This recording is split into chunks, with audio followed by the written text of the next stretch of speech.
She didn't know why the room went silent. Not at first. Nora Whitlock only came to that New Orleans wedding to survive one night in a family she had spent 3 years trying to escape. One glass of champagne, one polite smile, one quiet exit before anyone remembered the name she was born with. Then the music stopped breathing. Men who feared nothing lowered their eyes. Her brother went pale. Her father stood like he had just seen a ghost walk through the door. And across that glittering ballroom, Cole Maddox, the most dangerous man in the city, looked straight at her. This is not just a story about love. It is about power, obsession, fear, and the terrible cost of being truly seen. Stay with me until the end, because the silence in that room was only the beginning. Like this video and comment where you're watching from. The silence did not end when the music began again. It lingered in the corners of the ballroom, tucked behind the bright brass notes of the jazz band and the polite clink of crystal glasses. Nora Whitlock stood frozen near the wall, her fingertips still resting on the stem of her champagne flute, while the man in the black suit crossed the room as if the marble floor had been laid for his arrival. Cole Maddox did not hurry. That was the first thing Nora noticed after her breath came back. Men who wanted attention moved fast. Men who feared losing power filled rooms with noise. Cole did neither. He walked through the wedding reception with a terrible kind of calm, accepting nods from men twice his age, ignoring whispers from women wearing diamonds, heavy enough to buy houses, letting the silence follow him like a shadow that knew its place. Her brother Ben stepped closer, so close his sleeve brushed her arm. "Do not stare," he said under his breath. Nora looked at him instead. Ben Whitlock had always been the steady one, the one who could take a punch lie to a cop, smile through a funeral, and still ask if she had eaten. But now his face had lost color. His jaw was tight and his eyes kept moving between Cole Maddox and the nearest exit. "That is hard to do when the entire room has forgotten how to breathe," Nora whispered. Ben did not smile. "I told you not to come. You told me a lot of things, and you ignored all of them. I came for grace." His eyes softened for half a second, just long enough to remind her that he was still her brother beneath the suit and the family name. Then his gaze cut back across the ballroom, and the softness vanished. Across the room, Cole reached Arthur Whitlock. Nora's father stood at the edge of the head table, broad-shouldered, silver-haired, his face carved into the calm expression he used when a room was full of people he did not trust. Arthur extended his hand. Cole took it. They stood that way for 1 second too long, a handshake that looked polite to anyone who knew nothing about men like them. Nora knew enough to understand that politeness could be another form of violence. Arthur said something. Cole listened. Then Cole's gaze moved past him and found Nora again. It was not a glance. It was not curiosity passing through a crowd. His attention landed on her with the weight of a hand at the back of her neck. Nora's stomach tightened. Ben shifted in front of her, blocking the line of sight. "Leave," he said. "I am not running out of Grace's wedding because some man looked at me. He is not some man." "Then tell me what he is." Ben turned his head slightly, his voice dropping so low she almost had to read his lips. "He controls the river docks, the private security companies, half the judges who pretend not to know his name, and enough cops to make the other half nervous. The Maddox family used to be one crew among many. Cole made them the weather." Nora frowned. "The weather. You do not negotiate with weather, Nora. You survive it." She wanted to say he was being dramatic. She wanted to remind him that she had built an entire life out of not being impressed by men who thought fear was a personality. But Ben's hand closed gently around her elbow, and the pressure there was not about control. It was fear. Real fear. That scared her more than Cole Maddox's eyes. The wedding reception carried on around them by force of habit. The band found its rhythm again. Servers moved between tables. Grace laughed at something her new husband said, though even from across the room Nora could see the strain around her cousin's mouth. The old families returned to their conversations, but nobody relaxed. Not fully. Nora had grown up in rooms like this, beautiful rooms, expensive rooms, rooms where men called each other friends while measuring coffin sizes in their heads. As a child, she had learned to tell the difference between a family dinner and a strategy meeting by how much ice her father put in his bourbon. She had learned that the women who smiled the brightest were often the ones who knew where the guns were hidden. She had learned that a closed door did not mean privacy. It meant something was being decided. At 26, she had spent 3 years trying to forget all of it. She had left the Whitlock house with 2 suitcases, an old laptop, and the kind of courage that looked a lot like desperation. No farewell dinner, no blessing from Arthur, no sweet speech from Ben at the front door. Her father had watched from the study as she carried her life down the front steps, his face cold in the window glass. "You will come back," he had said the night before. No, Nora had answered. Arthur had looked almost sad then. Everybody comes back to blood. She had hated him for that. She still did some days. Her apartment in Mid-City was small enough that she could stand in the kitchen and see almost everything she owned.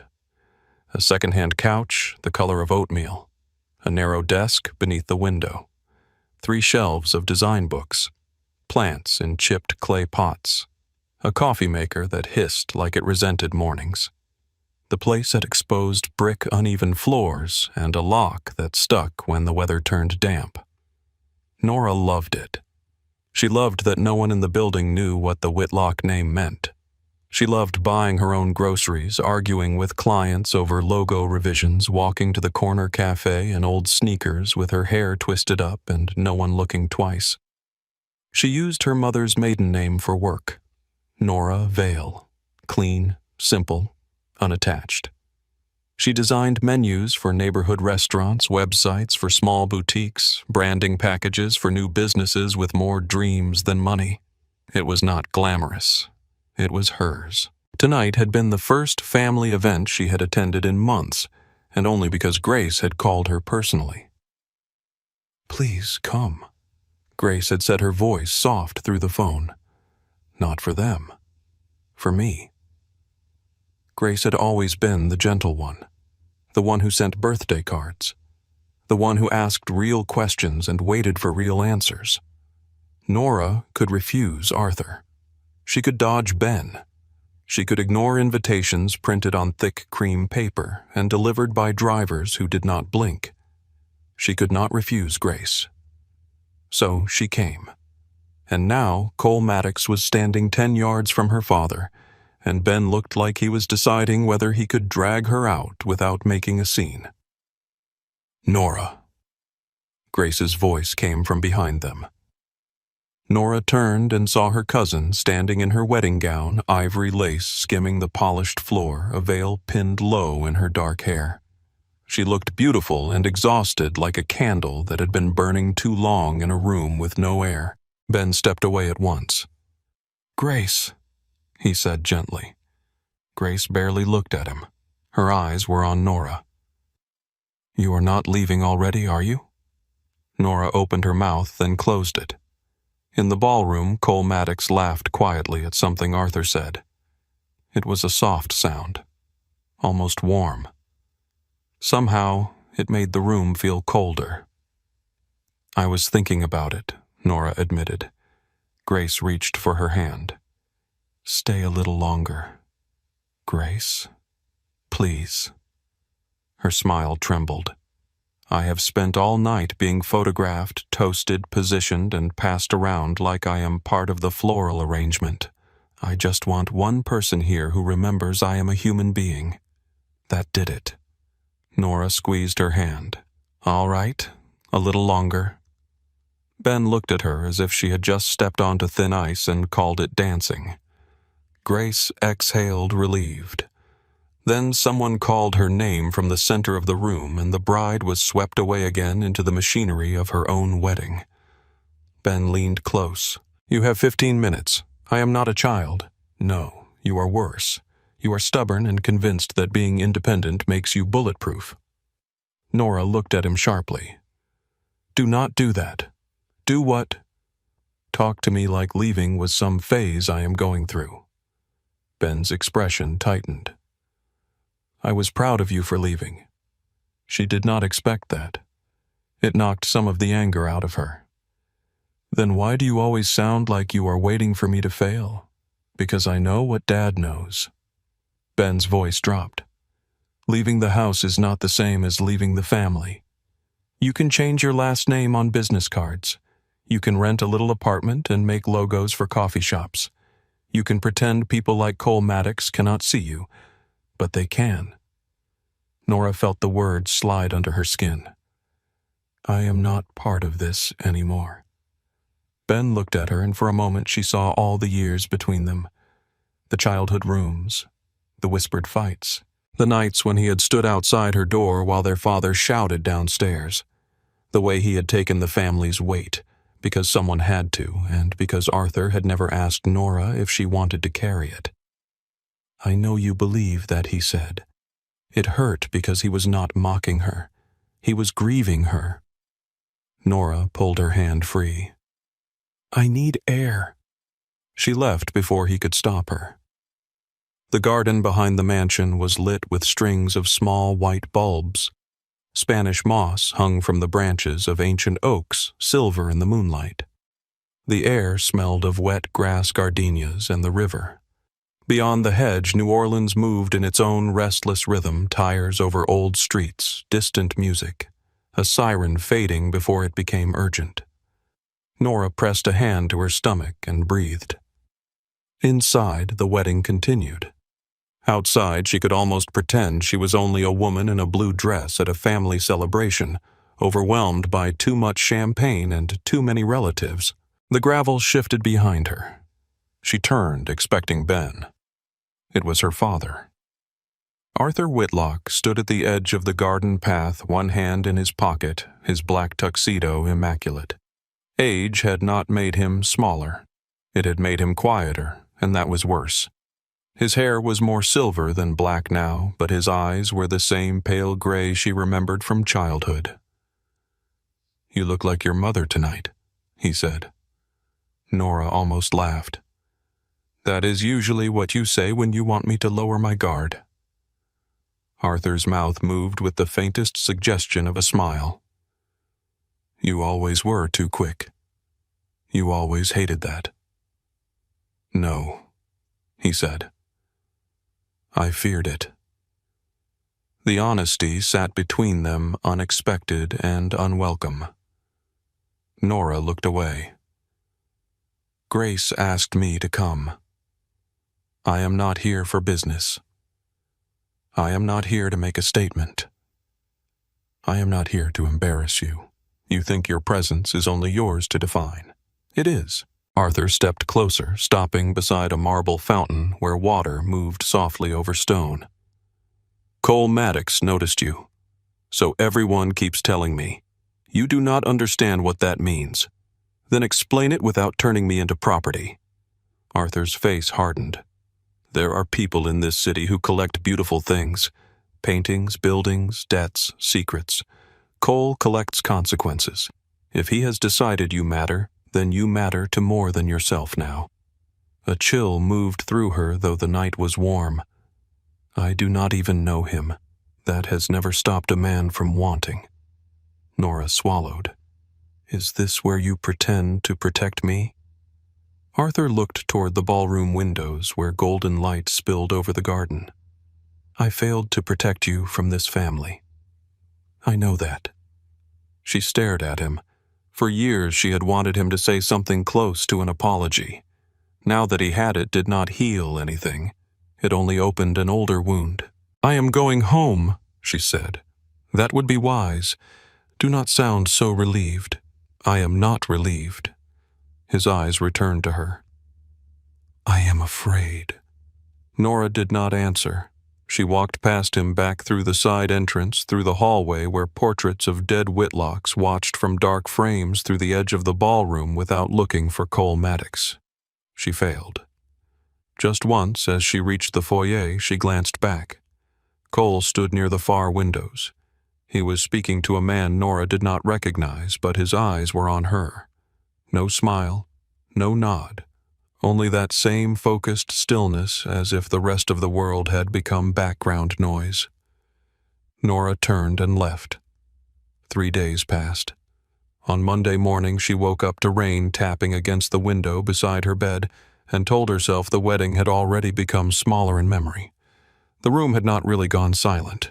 Ben had overreacted. Arthur had done what Arthur always did, wrapping fear in authority until it sounded like wisdom. Cole Maddox was a dangerous man in a city full of dangerous men. That did not make him her problem. She made coffee, burned toast, answered emails, revised a logo for a bakery in the Bywater, changed the shade of green on a wellness studio website because the client said the first green felt too judgmental. By noon, her shoulders had loosened. By 3, she noticed the black SUV. It was parked across the street from her building beneath a dripping oak tree. Clean, dark, expensive in a way that did not belong on her block. She saw it when she left to meet a client and told herself it was nothing. At the cafe, she saw a man in a gray jacket sitting near the front window with a newspaper open in front of him. No one read newspapers like that anymore. He did not look at her. That made it worse. At the client meeting, Nora kept losing her place while explaining brand consistency.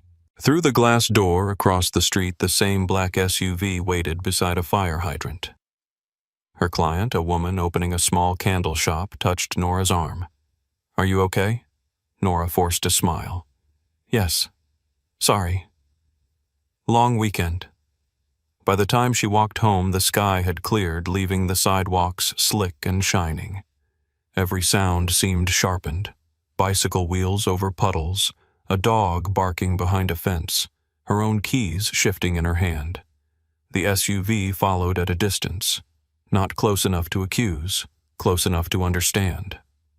Nora climbed the stairs to her apartment with her heart beating too hard.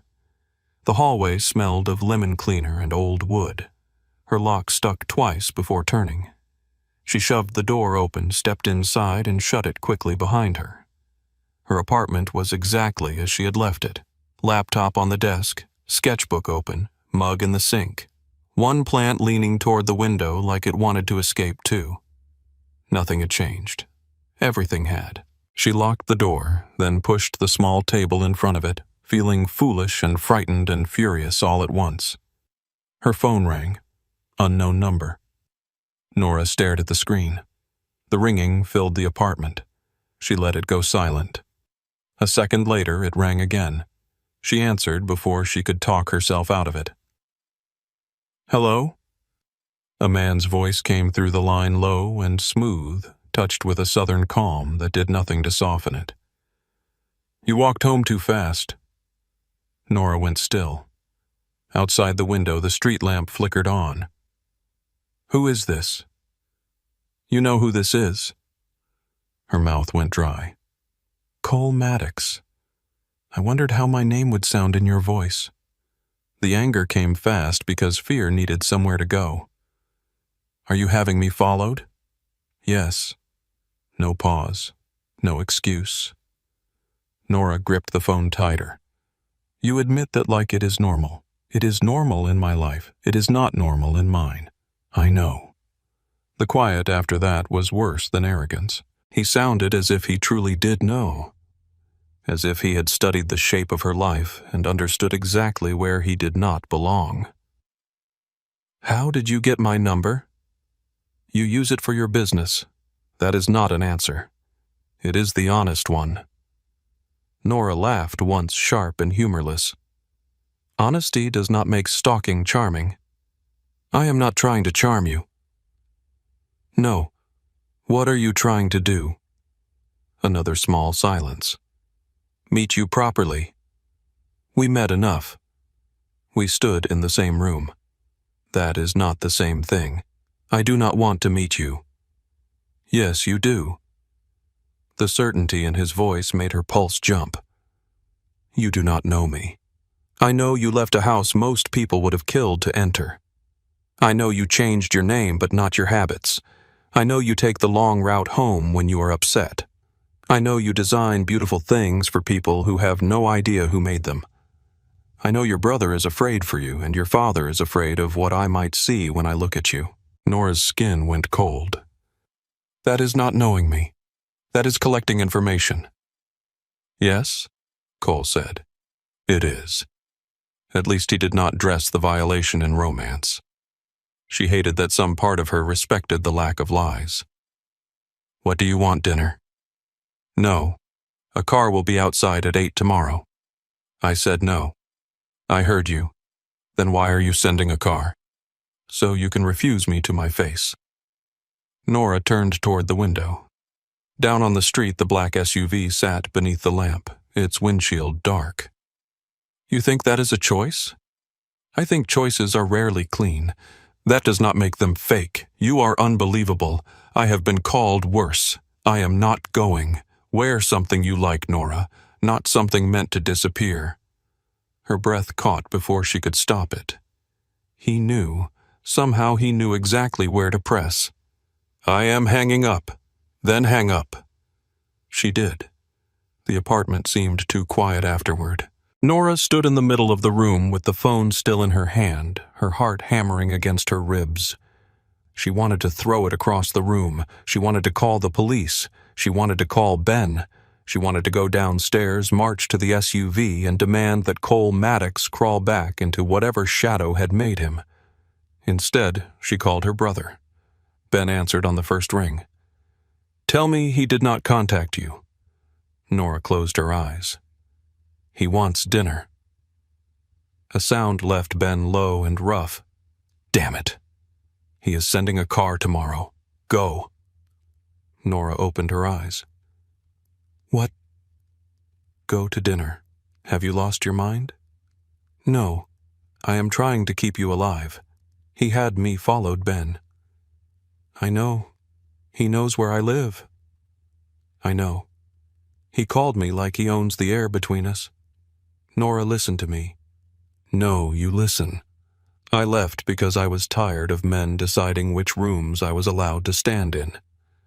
"And I am proud of you," Ben said, his voice breaking through hers. "But Cole Maddox is not Dad. He does not care about appearances. He does not care about family guilt. He does not care about the rules we grew up under.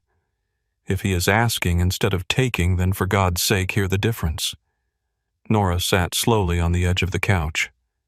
"You are scared of him." "Yes." The answer was immediate. Why Ben was quiet for a moment. Because men like Dad hurt you when they think it is necessary. Cole hurts people when he decides it is finished. The rain started again, soft against the glass. Nora looked toward the door where the little table still sat crooked against it. "What if I do not go?" "I do not know," Ben said. "That is the part that scares me."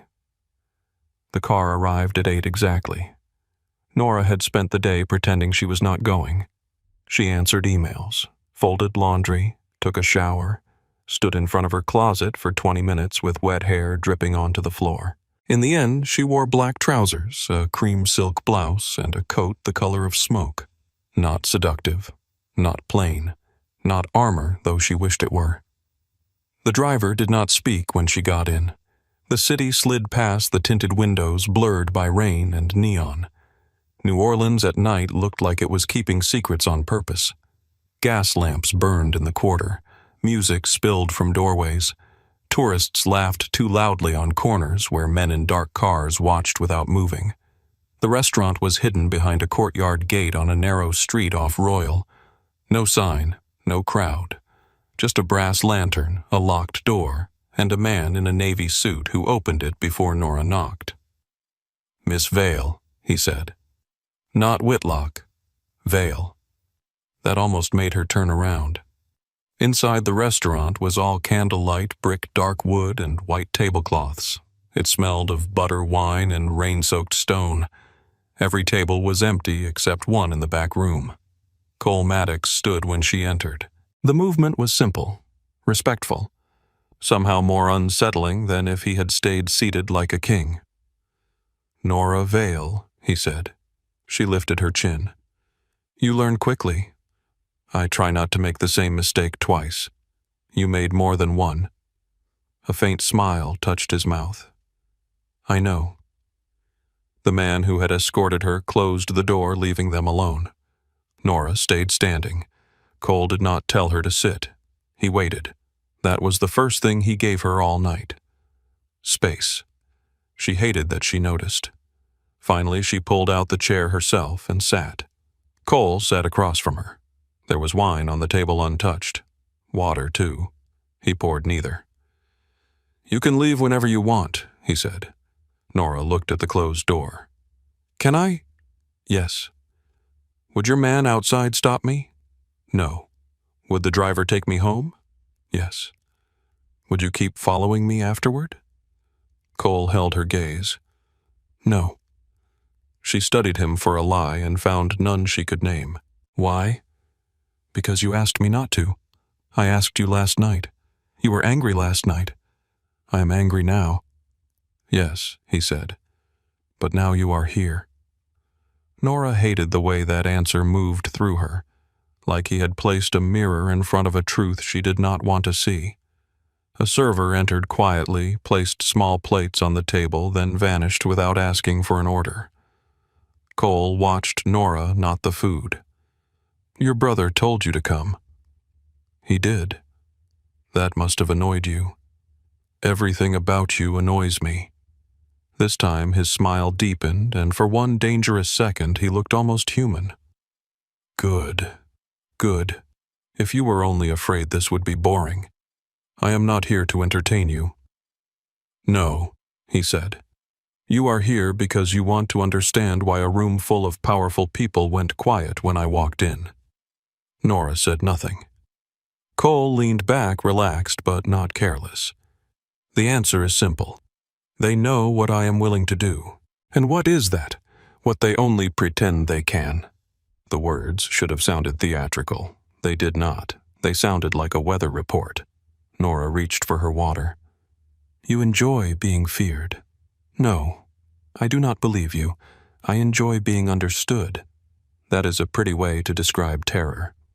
Cole tilted his head slightly. "You design identities for businesses, do you not? You take what they are, what they want to be, what they are afraid to admit, and you turn it into something people can recognize." Nora narrowed her eyes. "I design logos and websites. You translate power into shape." She did not answer right away. No one in her family had ever understood her work. Arthur had called it decoration. Ben called it her business with affectionate confusion. Clients called it branding, usually right before asking her to make something pop. Cole said it like he had actually thought about it.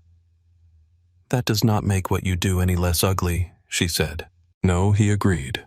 It does not. The dinner unfolded strangely after that.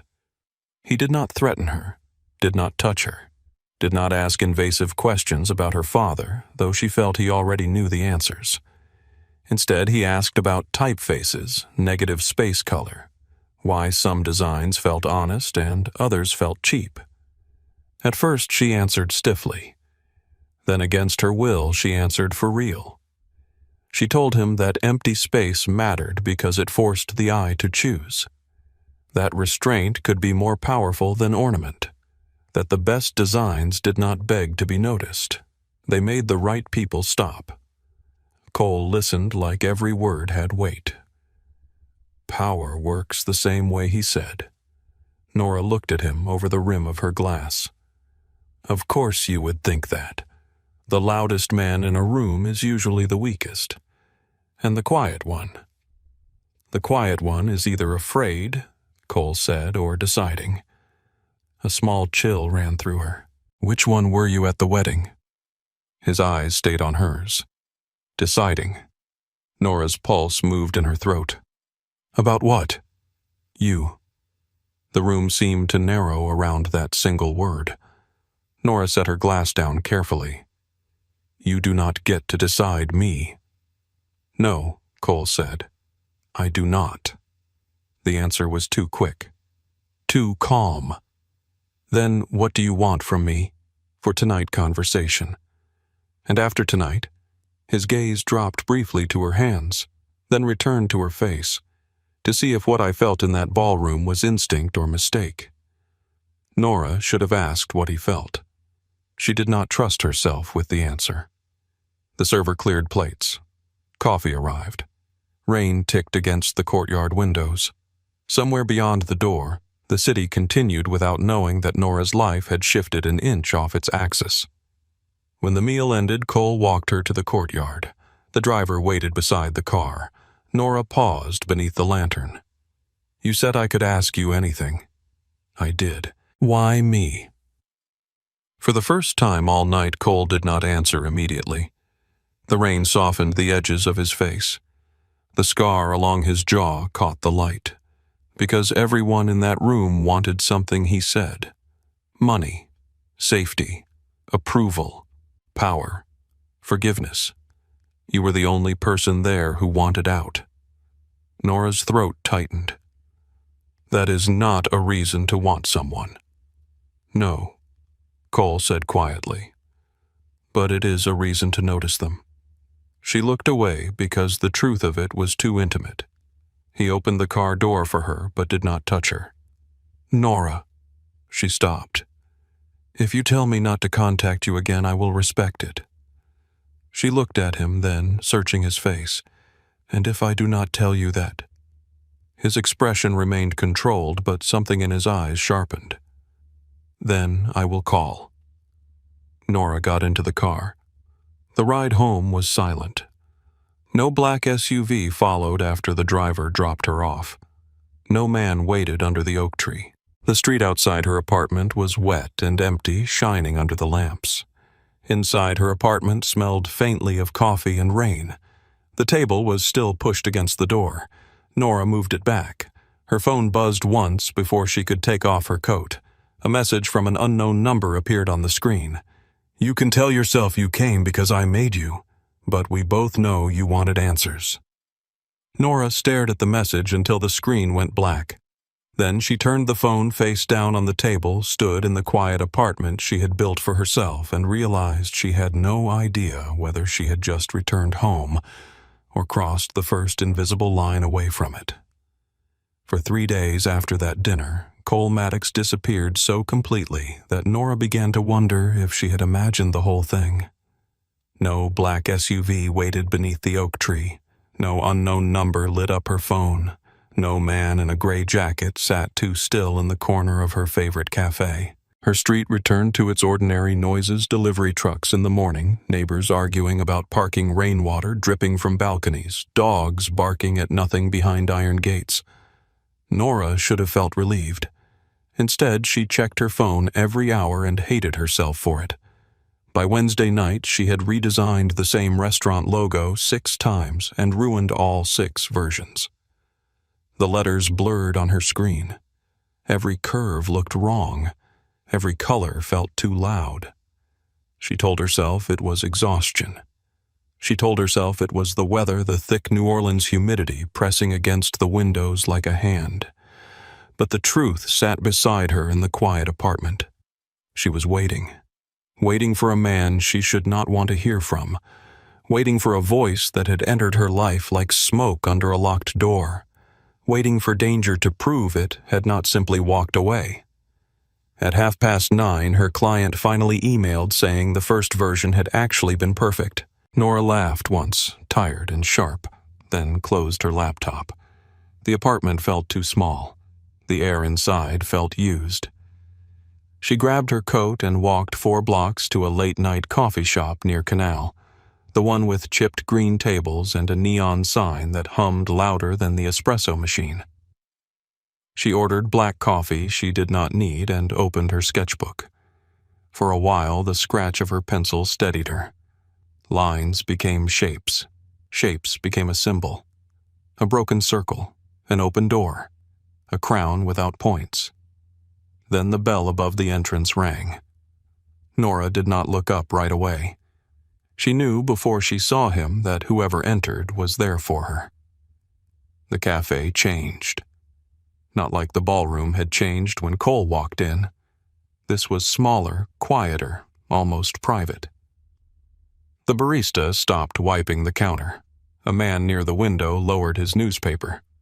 Someone at the back booth got up and left without finishing his drink. Nora lifted her eyes. It was not Cole. It was one of his men, the tall one from the restaurant courtyard. Broad shoulders, close-cut hair, navy coat, calm expression. He looked like a man who could stand in a hurricane and make the hurricane reconsider. He approached her table but stopped a respectful distance away. "Miss Vale." Nora closed her sketchbook. Does anyone in his life say hello like a normal person? The man's mouth twitched. Sometimes. "And you are Mason Briggs?" "Of course you are." He tilted his head. "Is that bad?" "No. It is just exactly the kind of name a man would have if he appeared in coffee shops to deliver messages from dangerous men." This time, Mason almost smiled. "Mr. Maddox thought you might say something like that?" Nora leaned back. "Mr. Maddox has been busy thinking about what I might say. He has been busy with many things." "That sounds rehearsed. It is safer that way." She looked past him to the wet street outside. No SUV, no obvious second man, no visible threat. That bothered her more than if she had seen one. "What does he want?"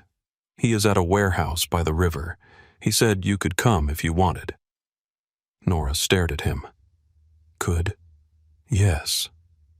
That was the word, yes. "And if I say no, then I drive away. With or without me. With or without you." She studied Mason's face, trying to find pressure hidden behind the calm. There was none, at least none she could prove. What is he doing at a warehouse at 10 o'clock at night, reading? Nora blinked. Reading. Yes. Is that supposed to make him sound less terrifying? "No, ma'am." Nora looked down at her sketchbook. The broken circle on the page suddenly looked like an eye. She should have said no. She should have packed up, gone home, locked the door, and slept with every light on. She should have called Ben and listened to him curse until the fear sounded practical. Instead, she stood. Mason stepped aside, leaving the path clear. That small gesture did not escape her. Cole Maddox understood doors. He understood that if he stood in front of one, Nora would fight him. So he kept opening them one after another until she walked through and called it her own choice. The drive to the river took 15 minutes. New Orleans at night was a city made of reflections. Street lamps trembled in puddles. Neon signs bled red and blue across wet brick. Music slipped out of open doors and vanished behind tinted glass. The closer they came to the industrial riverfront, the quieter everything became. The houses gave way to warehouses, chain-link fences, loading docks, and long shadows broken by floodlights. Mason stopped outside a renovated brick building near the water. It rose 3 stories high, its windows blacked out from within. 2 men stood by the entrance. Neither looked at Nora for longer than necessary. Inside, the space surprised her. She had expected concrete ugliness, oil stains, crates, guns on tables, something that matched the stories people told about men like Cole Maddox. Instead, the warehouse felt curated. Exposed brick climbed toward steel beams. Warm lamps lit a seating area arranged with severe precision. A long table stood near the far windows covered in maps, papers, and one slim book. Beyond the glass, the dark river moved like a living thing. Cole stood with his back to her, sleeves rolled to his forearms, head lowered over the book in his hands.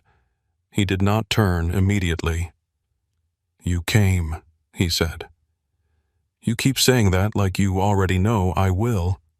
"I hoped." "That is not the same thing." "No." Only then did he turn. Nora hated how quickly the sight of him rearranged the room. He wore a dark shirt, open at the collar, no jacket, no visible weapon. His face looked sharper in the low light, the scar along his jaw more pronounced. He seemed less polished here, less like the man who could freeze a ballroom, more like something dangerous at rest. His eyes moved over her once, taking in the damp ends of her hair, the sketchbook under her arm, the irritation she had not bothered to hide. You look angry. I am experimenting with consistency. Good. You say that every time I am rude to you. Because you mean it. And people do not usually mean things around you. They usually mean to survive me. Nora let that sit between them. The river pressed its dark shoulder against the building outside. What are you reading? Cole lifted the book. Poetry. She laughed before she could stop herself. The sound echoed through the open space, small and bright. Of course. Is that funny? Yes. Why? Because you look like a man who has never apologized to a locked door, and you are standing in a warehouse reading poetry. A faint smile moved across his mouth. I have apologized to several locked doors. Did they forgive you? No. At least they were honest.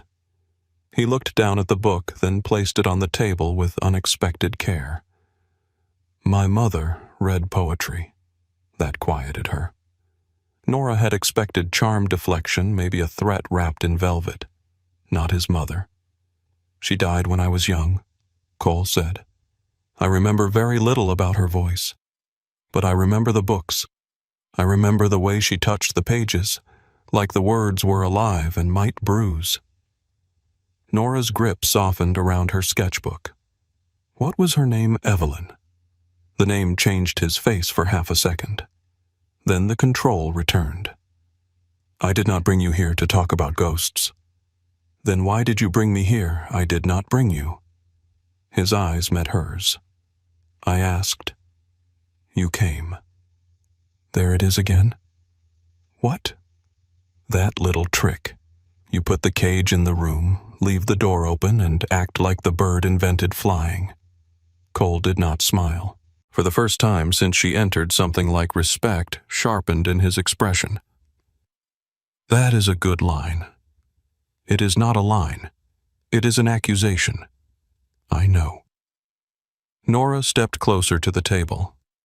The maps showed sections of the river docks warehouse district's old shipping routes. Some areas were circled in red ink. Others had names written beside them. She recognized none of the names, but she recognized the feeling. Power arranged as design. Territory turned into geometry. You live like this all the time, she asked. Like what? As if every place is something to control. Cole followed her gaze to the maps. Every place is controlled by someone. Most people only notice when the control fails. That sounds lonely. It is efficient. Those are not the same thing. No, he said quietly. They are not. For a moment, neither spoke. Nora moved away from the table and wandered toward the windows.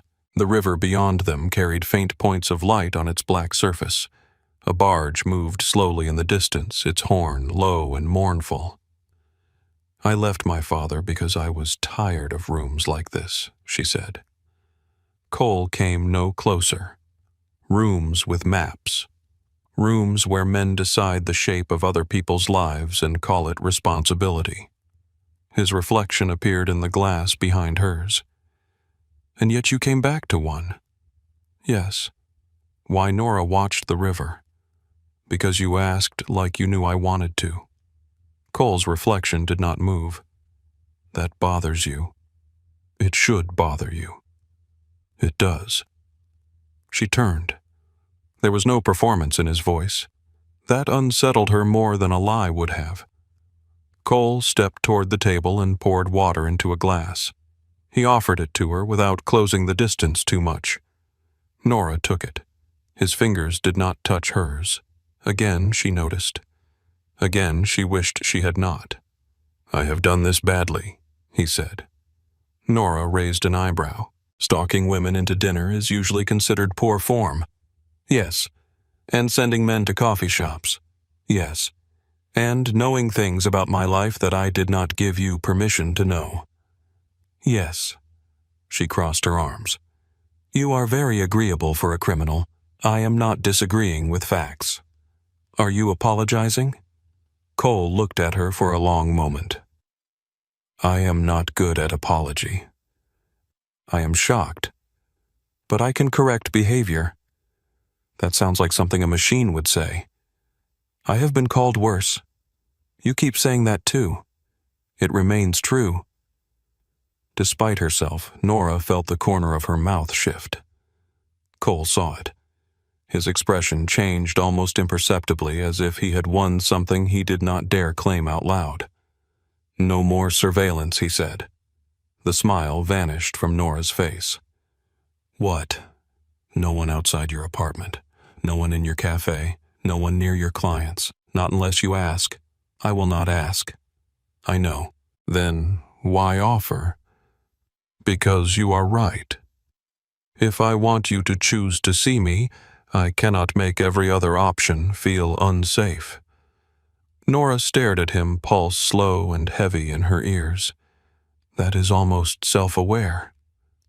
It was painful. I hope so. A real smile touched his mouth this time, small but devastating. Nora looked away. That smile was dangerous. Not because it was cruel. Because it was not. Why do you care so much whether I choose? She asked. Cole's face settled. Because most people in my life obey. They flatter fear, bargain betray.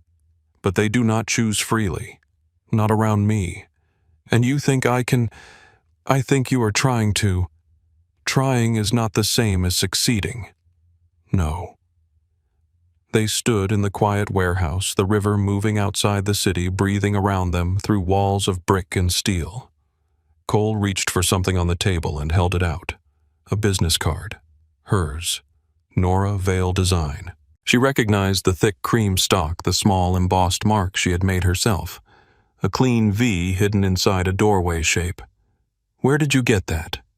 You left it with a restaurant owner last month. He kept it. And you took it, I asked for it. That makes everything better. It made him less nervous. You make everyone nervous. Not everyone. His eyes held hers. Nora felt warmth rise at her throat and hated him for noticing. I like this mark, Cole said, looking at the card. The door. It is not a door. No. It is negative space. People see the V first if they are looking for a name. They see the opening if they are looking for a way out. Cole studied it. Which one did you design it to be?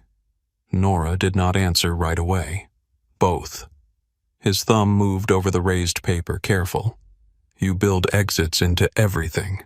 Someone has to. Cole gave the card back to her. I want to take you to lunch on Sunday. No. Dinner then. No. Coffee. No. Walk by the river. Do you hear yourself? Yes. And I am negotiating. You are listing options until I get tired. That is also negotiating. Nora shook her head, but a laugh threatened her again. Cole caught it. Sunday, he said. 1 hour. Public place. No men at nearby tables. No driver waiting unless you ask. You arrive yourself. You leave yourself. Nora looked at him suspiciously. And if I do not come, then I will be disappointed. That is all. No, I will also be unpleasant to be around. You already are, to other people. The honesty of that nearly undid her. Nora walked toward the exit, needing distance, needing air, needing the version of herself who still understood obvious danger when it looked her in the eyes. At the door, she stopped, where Cole did not move, but something in him stilled. Café Amélie, courtyard, noon. I said 1 hour. I heard you. No gifts, no men, no research project into my life. No gifts, no men, no research project, and no calling it a date. Cole's eyes darkened with amusement. What should I call it, lunch? Lunch, he repeated. Nora nodded once and left before she could change her mind. Sunday came too slowly. Nora arrived at noon with her own car, her own keys, and every intention of staying exactly 60 minutes. Café Amélie was bright with sun after rain, its courtyard full of iron tables, green leaves, and tourists who had no idea that one of the most feared men in Louisiana sat beneath a tree with 2 glasses of iced tea already on the table. Cole stood when she approached. "You came. Find a new opening line. I will work on it." She sat. He sat. For several minutes they talked about nothing dangerous. The food, the heat, the absurd cost of parking in the quarter. Nora waited for the trapdoor beneath the conversation. None opened. Cole asked about a bakery logo she was designing. She gave him a short answer. He asked a better question. She gave him a longer answer. By the time the food arrived, she was explaining why the client's original idea was wrong and why nostalgia could not be created by adding cursive fonts to everything. Cole listened, his attention precise and unbroken. It was unfair. Nora thought that a man so dangerous could listen like that. When the hour ended, he did not ask her to stay. He simply paid the bill and walked her to the street. "Thank you for lunch," he said. That sounded painfully normal. "I am expanding my range. Do not strain yourself." He smiled. Nora drove home with both hands on the wheel and her heart behaving badly. Lunch became a walk 2 days later. The walk became dinner in a corner booth at a jazz club where the trumpet player looked old enough to have seen every sin in the city and forgiven none of them. Dinner became a museum visit on a Thursday afternoon when Cole claimed he had business nearby and Nora pretended not to know the museum had been closed to the public for a private donor event. "You bought the afternoon," she said, standing before a painting filled with blue shadows. "I made a donation." "You bought the afternoon." "Yes. You cannot keep clearing rooms for me. I did not clear it for you." She looked at him. He looked at the painting. "I cleared it for myself. I do not like sharing your attention." The words landed between them with dangerous softness. Nora should have stepped away. Instead, she looked back at the painting and felt his presence beside her like heat. He never rushed her. That became its own seduction. He sat close, but not too close. He offered his arm, but did not take her hand, unless she placed it there. He watched her face before opening doors, before choosing tables, before touching the small of her back to guide her through a crowd. Every gesture seemed to ask and answer at once. "Can I?"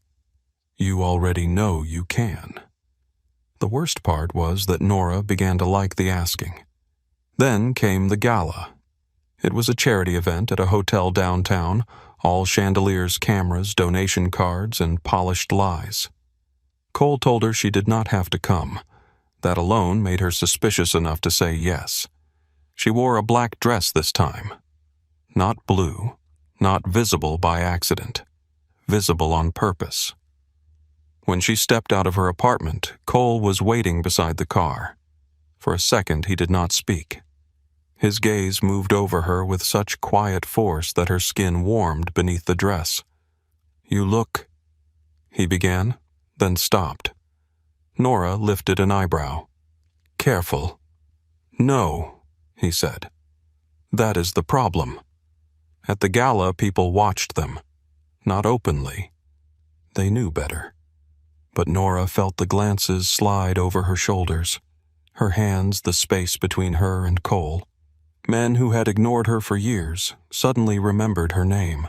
Women smiled with careful interest. A councilman kissed her cheek and called her dear, though he had once called her Arthur's difficult girl when he thought she could not hear. Cole kept one hand at the small of her back. Light pressure. Steady. A warning to the room. A comfort to her. That realization made her stomach twist. Halfway through the evening, Nora stood near the balcony doors, trying to breathe through the weight of being looked at. Arthur appeared beside her. "You understand what this is now?" Nora did not look at him. "A fundraiser. Do not insult yourself." Across the room, Cole spoke with a judge and 2 men Nora recognized from her father's world. He looked relaxed. He was not. Arthur followed her gaze. He is making a claim in public. I am not land. No, Arthur said. You are worse. You are symbol. She turned sharply. I am a person. To yourself. To him, perhaps. To everyone else in this room, you are a bridge between old power and new power. A Whitlock standing beside Maddox. That has meaning whether you consent to it or not. Nora swallowed. I left this. Arthur's face softened, and for once it looked like pain instead of strategy. I know. Then stop dragging me back. I am not the one holding your waist. The words hit too close. Nora looked back at Cole. As if he felt the shift, his eyes found hers across the room. He excused himself from the conversation and came to her. Arthur stepped away before Cole reached them. Coward, Nora thought. Or survivor. Cole stopped beside her. What did he say? The truth. Cole's jaw tightened. His version of it. Is there another? Yes. Then tell me. He looked out at the ballroom, at the glittering crowd, pretending not to watch them. My version is that I want you beside me because when you are not, I look for you anyway. Nora's breath caught. That is not an answer to what this means. No, he said. It is only the part I know how to say without lying. She should have demanded more. Instead, she let him take her home. The first real crack came 2 days later. Nora was at her desk when a client called, voice too bright, too nervous. He mentioned that some men had stopped by his office. Polite men, well-dressed. They asked if Nora was reliable, if she was paid on time, if anyone had ever treated her unfairly. Nora's blood went cold. She drove straight to Cole's office. The building downtown looked like a law firm from the outside, all glass and discretion. Mason let her in without comment. Cole was in a conference room standing over a table of documents with 3 men around him. Nora opened the door without knocking. The room went silent. Cole looked up. She hated how familiar that silence had become. Out, Cole said. The men left at once. Nora waited until the door closed. You sent people to my client. Cole's expression changed almost not at all. Yes. No hesitation, no denial. You deserve the truth. I deserve my life. His eyes sharpened. You have it. No. I have whatever part of it you have not decided to manage. Cole came around the table slowly. Nora held her ground. They were making sure he understood his responsibilities. He runs a candle shop. He employs you. He hired me. Then he benefits from your work and should treat that arrangement with respect. That is not protection. That is intimidation. In my world, respect often arrives after intimidation. I do not live in your world. The silence after that was different. Cole stopped a few feet from her. No, he said quietly. You do not. Not yet. Nora felt the words like a door closing somewhere deep inside her. Do not say that like it is inevitable. I am saying it like it is already happening. Her anger faltered because that was the cruel part. He was not wrong. Clients had begun calling back faster. Restaurant owners who once negotiated every invoice now paid in full before drafts were delivered. A boutique that had ignored her proposal for months suddenly wanted a full rebrand and did not ask the price. Her life was improving in ways that felt like contamination. I did not ask for this, she said. I know.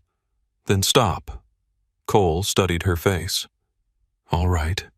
The answer came so quickly she almost missed it. All right. Yes. You will leave my clients alone. Yes. No visits. No calls. No men asking questions. No men. Nora should have felt victory. Instead, she felt unsteady. Why are you agreeing? Because you are shaking. She looked down. Her hands were trembling. She curled them into fists. Cole's voice softened. I can fight the whole city, Nora. I do not want to fight you. The words moved through her anger and found something vulnerable beneath it. She hated him for that too. Then, stop making me feel like I have to defend my own life from you. For the first time, pain crossed his face clearly enough that he could not hide it. I will try. Nora believed him. That was the problem. That Friday she came home to flowers, not outside her door, inside her apartment.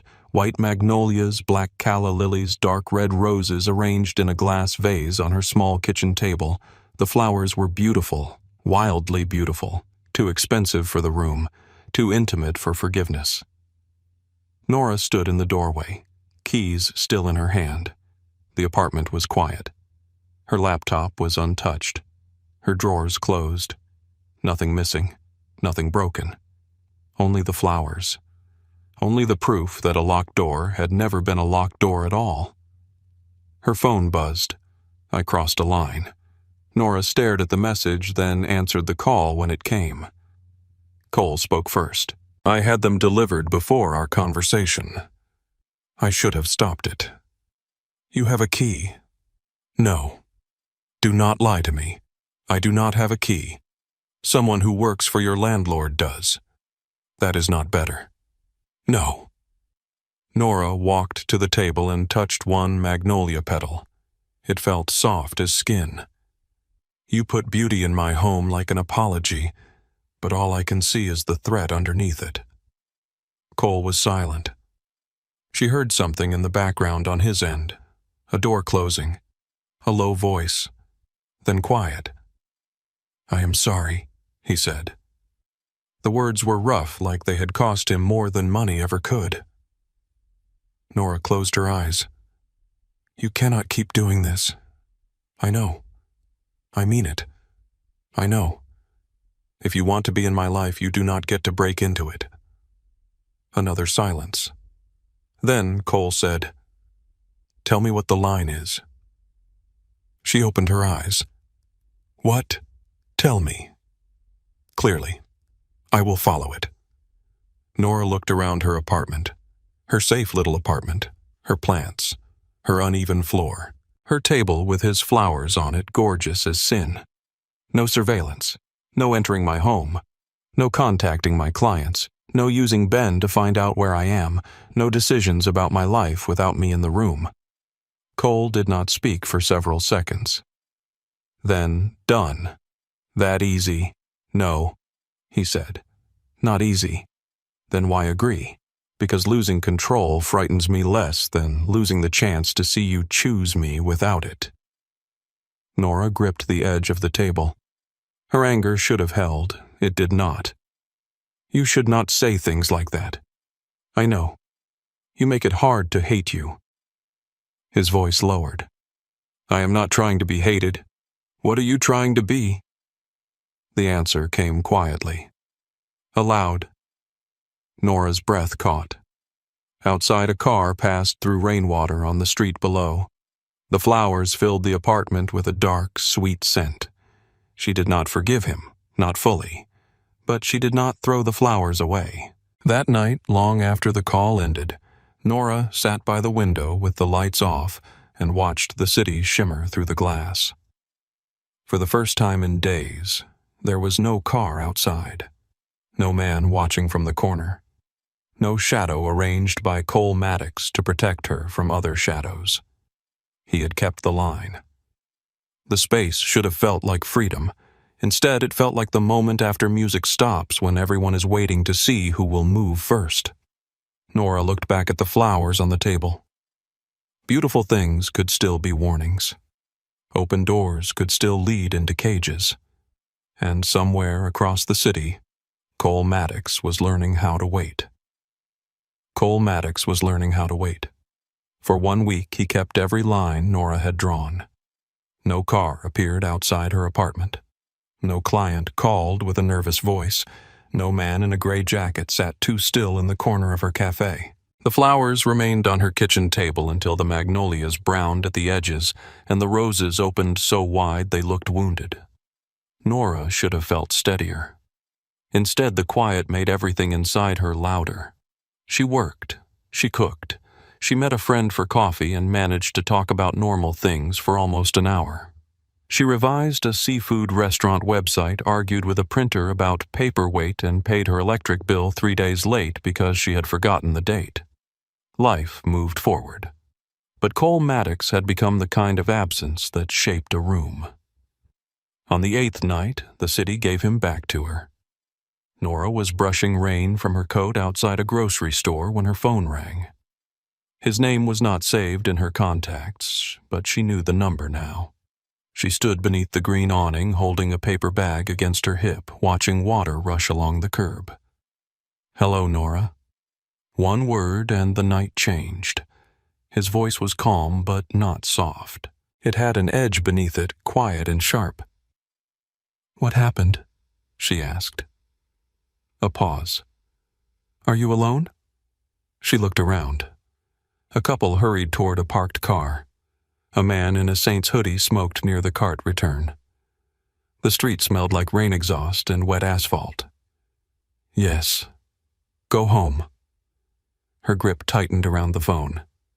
"You do not get to start there." "Nora. No. You kept your distance for a week and now you call me with that voice and give me orders. Tell me what happened." On his end, someone spoke low and urgent. Cole answered away from the phone, too quiet for her to hear. When he came back, his voice had lost another degree of warmth. "One of my warehouses burned this morning." Nora stopped breathing for a second. "Was anyone inside 2 men? They are alive. Who did it, Eli Rourke?" She knew the name. Everyone who had ever grown up near the darker side of New Orleans knew it. Rourke was old violence with a young face, a man who smiled in photographs and left bodies in places that made statements. Nora pressed her back against the brick wall. "Is this about territory? It is about disrespect." "That sounds like territory." "It is never only territory."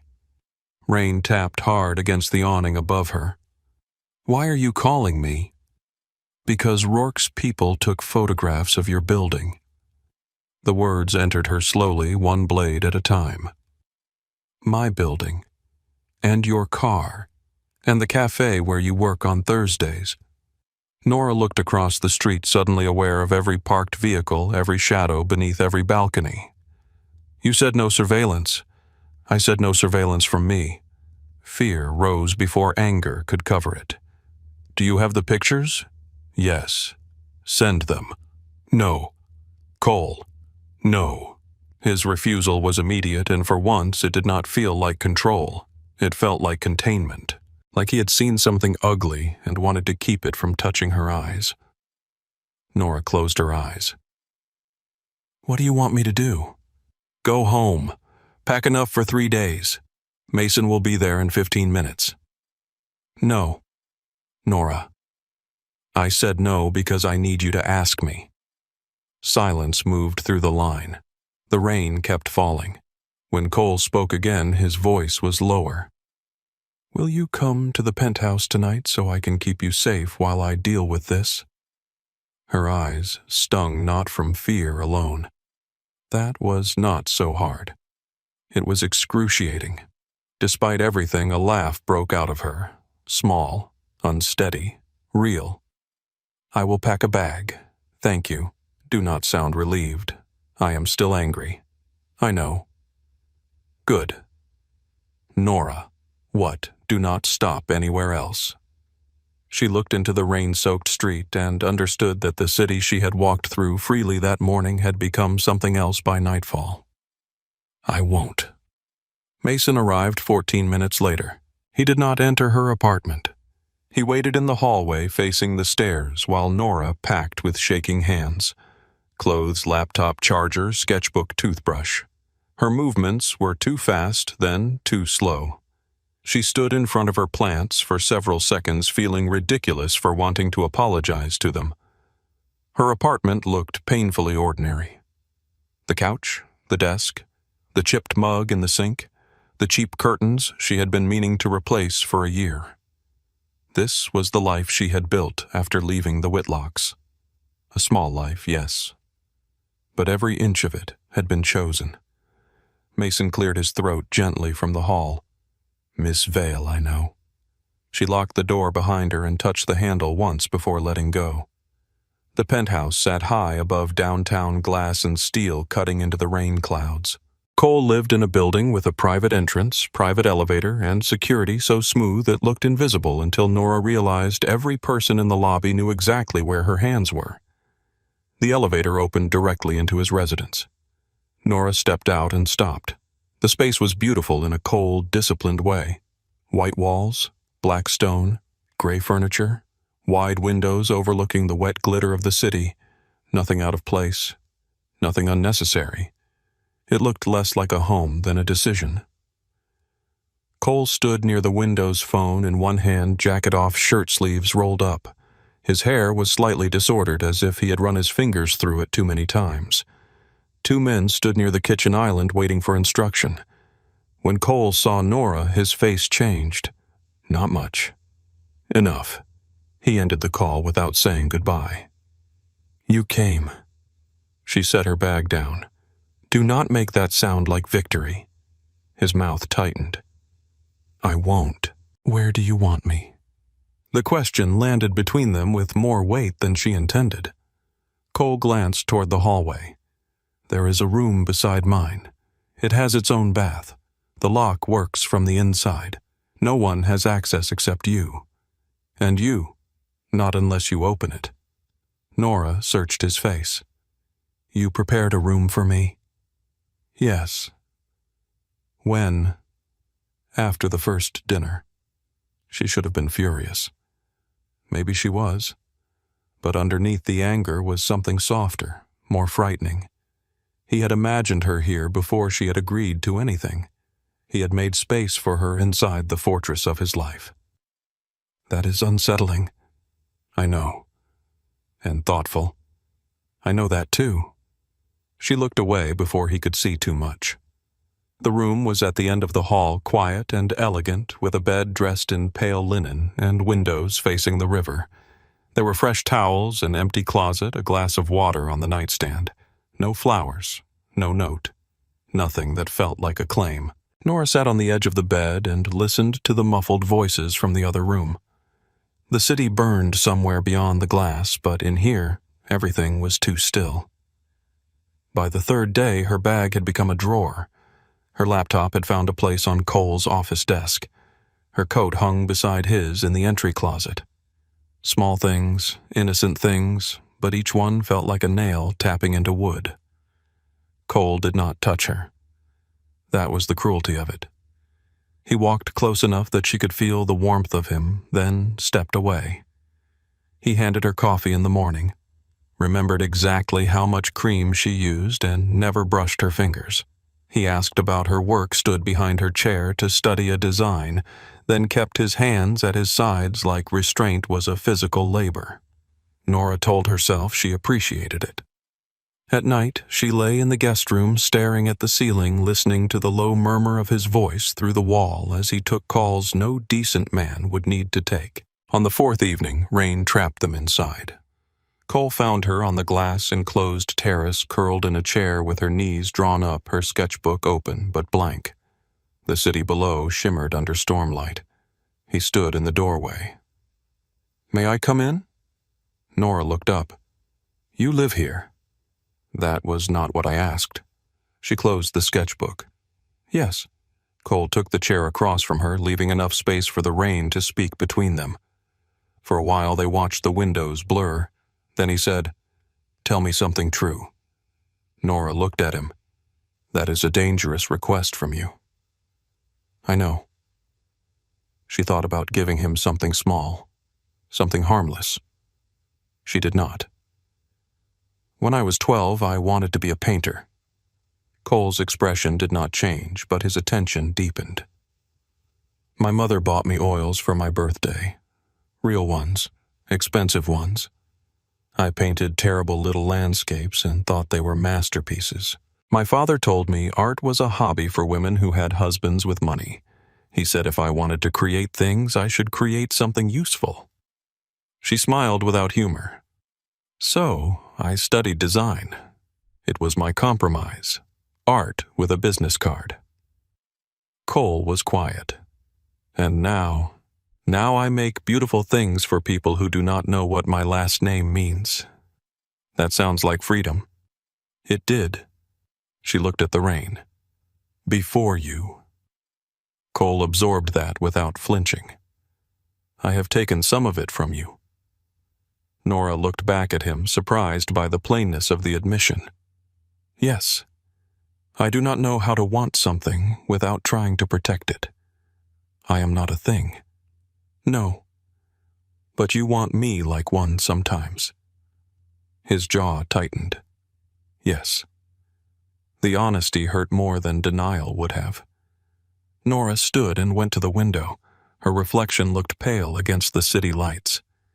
You keep saying I have choices, but every choice feels like it happens inside a room you built. Cole rose slowly behind her. I can send you home tonight.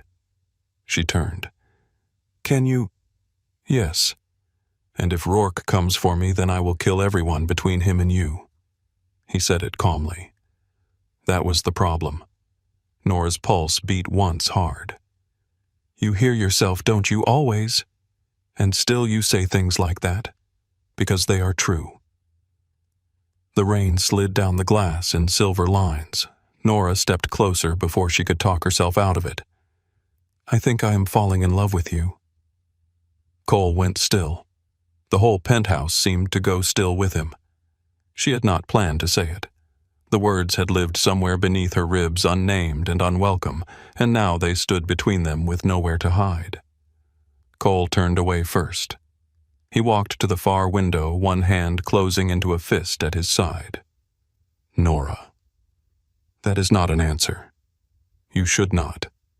I know. You should want a man who comes home with clean hands. I know. You should want someone who does not have enemies who take pictures of your apartment. I know. He turned back, and for the first time since she had met him, Nora saw fear on his face without a mask over it. I am not built for gentle love. She swallowed. What are you built for? Possession, protection, retaliation, keeping what is mine alive. And am I yours? His eyes burned. You are the only thing I have ever wanted badly enough to make me question the wanting. Nora's breath trembled. Then show me something true. He came toward her slowly, as if approaching too fast might break whatever fragile line still held between them. He stopped close enough that she could see the rainlight in his eyes. If I touch you now, he said, I will want to forget restraint. Then remember it. His mouth curved, not quite a smile. That is cruel. No, she whispered. That is trust. For a second, he closed his eyes. When he opened them, the control had returned, but it was not cold anymore. It was effort. It was devotion wearing chains. He lifted one hand and touched her cheek with the backs of his fingers. Barely a touch. Nora leaned into it. Cole's breath changed. Then his phone rang. The sound cut through the room like glass breaking. Cole did not move at first. It rang again. He stepped back and answered. Nora watched the man she had almost kissed become the man the city feared. His face emptied. How many, he asked. The answer came from the other end. Cole's eyes moved to the windows to the city below. I am on my way. He ended the call. What happened? Nora asked. Rourke hit one of my garages. Was anyone hurt? Yes. Cole. His voice was quiet. One dead. The storm outside seemed to press harder against the glass. He reached for his jacket from the back of a chair. I need you to stay here. Mason is downstairs. Ben is on his way. My brother. I called him before I called the doctor. That should have angered her. It did not. Not tonight. Cole stopped in front of her. I will come back. Nora looked at the scar along his jaw, the line of his mouth, the dark patience in his eyes. Do not make promises just because I need them. Something in his face shifted. Then I will make an intention. I intend to come back. That is terrible. It is honest. She stepped into him and pressed her forehead briefly against his chest. For 1 second, his arms closed around her. Hard.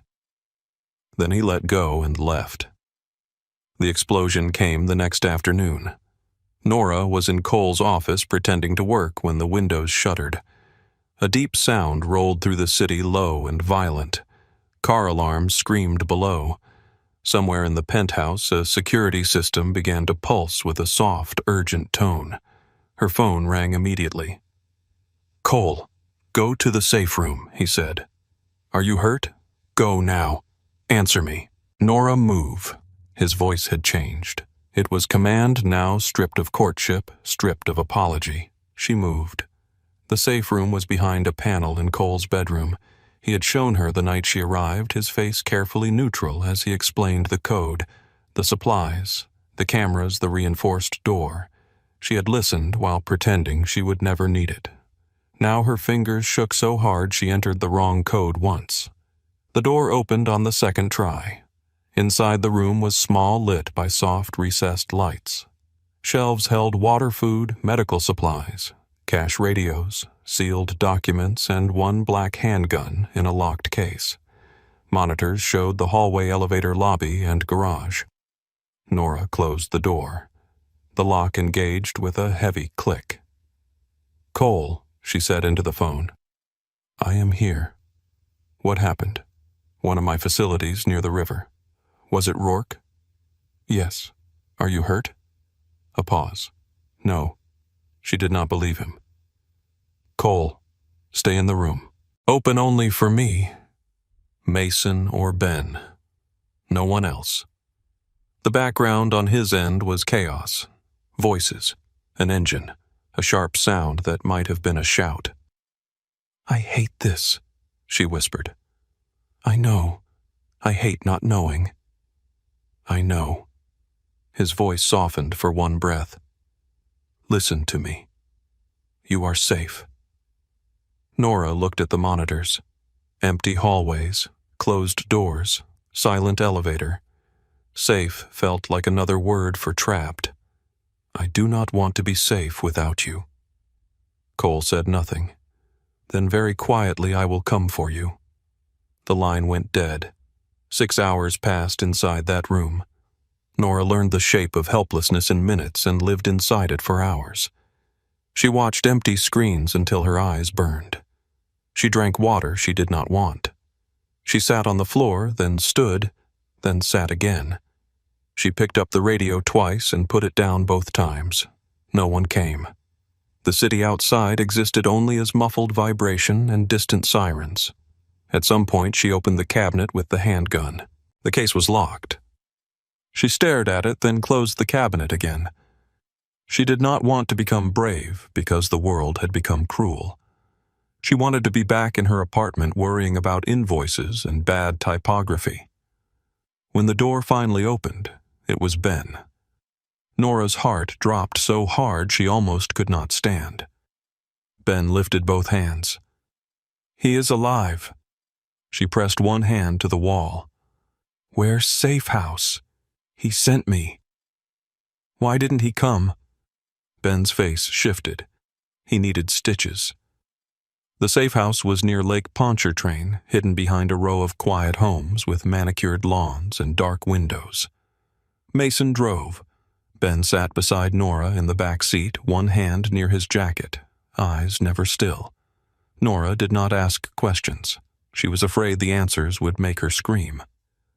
Cole was in a back room when she arrived. He stood as soon as he saw her, though the movement clearly hurt. His left arm was bandaged beneath a dark shirt. A bruise had begun to form along his ribs, visible where the fabric pulled. There was dried blood near his hairline that someone had failed to clean completely. Nora crossed the room before anyone could stop her. Cole held up a hand. "Wait. No. Nora, I have blood on me. I can see that. Not all of it is mine." She stopped then. Not because she was disgusted, because he was. His eyes held a plea he would never say aloud. "Let me keep this part away from you." Nora took one more step and touched his face, clean skin, only her fingertips along his jaw. "I am here." Cole closed his eyes. For one breath, the dangerous man disappeared. Only the exhausted one remained. He leaned his forehead against hers. "I am sorry. For the safe room. For all of it." She wanted to say it was fine. It was not. She wanted to say she understood. She did and did not. She wanted to say she was not afraid. That would have been a lie. So she said, "I know." Later, after a doctor checked his stitches and Ben left them alone with a warning. Neither of them answered. Cole sat on the edge of a narrow bed in the safe house bedroom. Nora stood before him. The room smelled like fresh paint and old wood. Cole looked up at her. Rourke asked for peace this morning. Nora's stomach tightened. After all that, he asked because he lost more than he expected. "How many people are dead?" Cole looked away. "Enough. That is not an answer. It is the only one I can give you tonight." Nora sat beside him, close but not touching. "Does it ever end? No." The honesty landed softly, almost mercifully. "It changes shape," he said. "It sleeps. It bargains. It waits for a weak door. But no, Nora, it does not end." She nodded slowly. "Then stop asking me to pretend I do not see it." Cole turned to her. "You should leave." The words were quiet, tired, serious. Nora almost smiled because she finally understood him. Every time he was most afraid to lose her, he tried to hand her the knife himself. "No." His jaw tightened. "I am giving you a way out. You are giving yourself punishment. You sat in a locked room today because men want to hurt me. I sat in a locked room because I chose to stay in your life after knowing men wanted to hurt you. You did not know enough. Then teach me." Cole stared at her. Nora reached for his hand. His knuckles were split. She touched the unbroken places. "I will not be some delicate thing you hide until the city is safe. The city is never safe. You just said so." His voice was rough. "What are you asking? To stand beside you with my eyes open. You do not know what that costs. Then stop deciding the price without me." Cole's hand tightened around hers. "Nora, I love you," she said. "I am terrified. I am angry. I do not know if loving you is brave or foolish, and right now I do not care, but I will not be protected into blindness." Cole looked at her like the words had entered somewhere deeper than bone. When he kissed her, it was not gentle. It was careful, but not gentle. It carried fear, hunger, apology, and something that felt too large for either of them to name. Nora held his face between her hands and kissed him back until the room, the blood, the city, and the war narrowed to the space between their breathing. When he pulled away, his forehead rested against hers. "I love you," he said. It sounded like surrender. Nora closed her eyes. "I know." "No," he said. "You don't. Not yet." His voice shook once. "I love you in a way that makes me stupid. I love you in a way men like me do not survive. I love you enough to want you gone and need you here in the same breath." Nora opened her eyes, then breathed slower. A broken laugh left him. She stayed with him that night, not because the world was safe, because it was not. Near dawn, Cole received a call. Nora woke when his body changed beside her alert before his eyes were fully open. He listened for less than a minute. Then he looked at her. Rourke agreed to terms. What terms? He gives up the river access he tried to take, pays for what he burned, names the men who helped him. And if he lies, Cole's eyes were dark. Then we will know. Nora sat up the sheet gathered around her shoulders. And me. Cole frowned. What about you? Where am I in these terms? His face changed, guarded again. Nora. No. If I am the reason men take pictures of my building and you put me in safe rooms, then I am already in the terms whether anyone says my name or not. Cole was silent. She held his gaze. I want to know what room I am standing in. For a long moment he said nothing. Then he reached for her hand. Then stand in it beside me. Cole said the words like they had cost him something. Nora did not move at first. The safe house bedroom was still dim with early morning light. The curtains pulled almost closed, the city beyond them washed gray after rain. Cole sat beside her, one arm bandaged his hair still damp from the shower he had taken to scrub the night off his skin. He looked tired in a way power could not hide. For the first time since Nora had met him, he did not look like a man trying to control the room. He looked like a man asking someone to stay in it. Nora looked down at their joined hands. His knuckles were split. Her thumb rested against one unbroken place, tracing warmth into the skin. I mean it, she said. I know. No, I need you to hear me. I do not want a beautiful room with locked doors. I do not want men outside my life deciding I am safer when I know less. I do not want to be protected until I become useless. Cole's jaw tightened, but he did not interrupt. If I am in this, she continued, then I am in it awake. He looked at her for a long moment. You think knowing more will make this easier? No. I think knowing less will make me angry.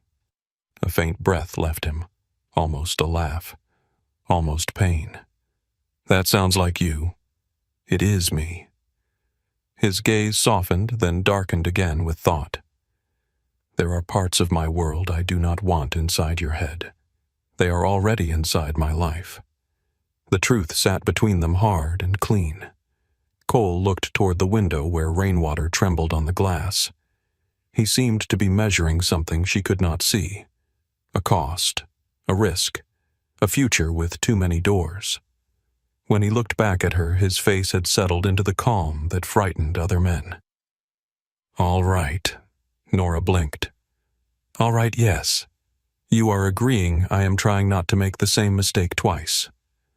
The answer was so simple that it caught her off guard. Cole lifted her hand and pressed his mouth to her fingers. It was not theatrical. It was not possessive. It was tired, tender, and private. But there will be rules, he said. Nora pulled her hand back just enough to raise an eyebrow. There it is. Nora. No, go ahead. I want to hear which version of freedom comes with a manual. His mouth curved, despite the exhaustion. You will know the safe houses. You will know who to call. You will learn how to spot a tail. You will learn basic defense medical response and how to leave a room without making it look like you are leaving. You will not go looking for danger to prove a point. You will not lie to me about threats, and if I tell you to run, you run first and argue later. Nora considered him. That last one needs work. That last one keeps you alive. That last one sounds like obedience. That last one is survival. She studied his face and saw the fear beneath the command. Fine, she said. If you tell me to run, I run. But if I tell you I have information, you listen. I already listen. You listen when it suits you. I will do better. Nora nodded once. Then we start there. They stayed in the safe house 2 more days.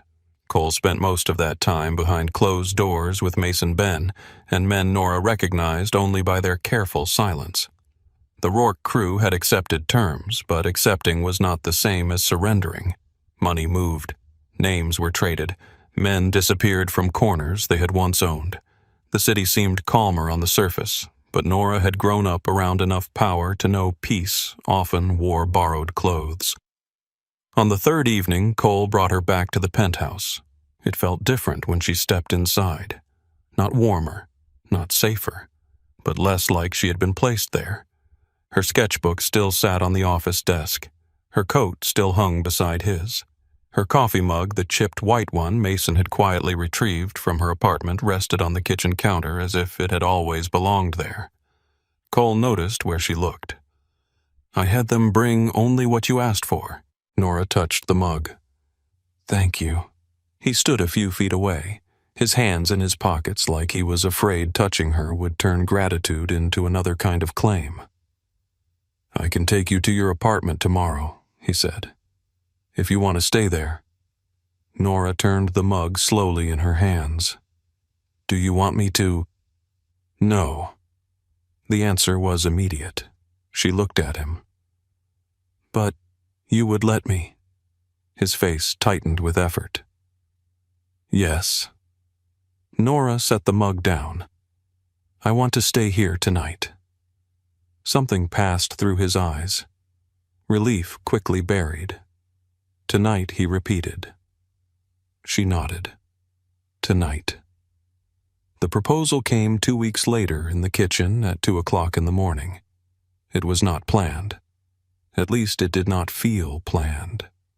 Nora stood barefoot on the cold tile wearing one of Cole's white shirts over black leggings trying to make coffee neither of them needed.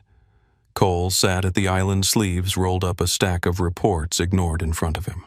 The city outside the windows was black and gold, all lights and distance. They had argued for an hour about whether she should attend a meeting with one of Cole's attorneys. Nora said yes. Cole said it was unnecessary.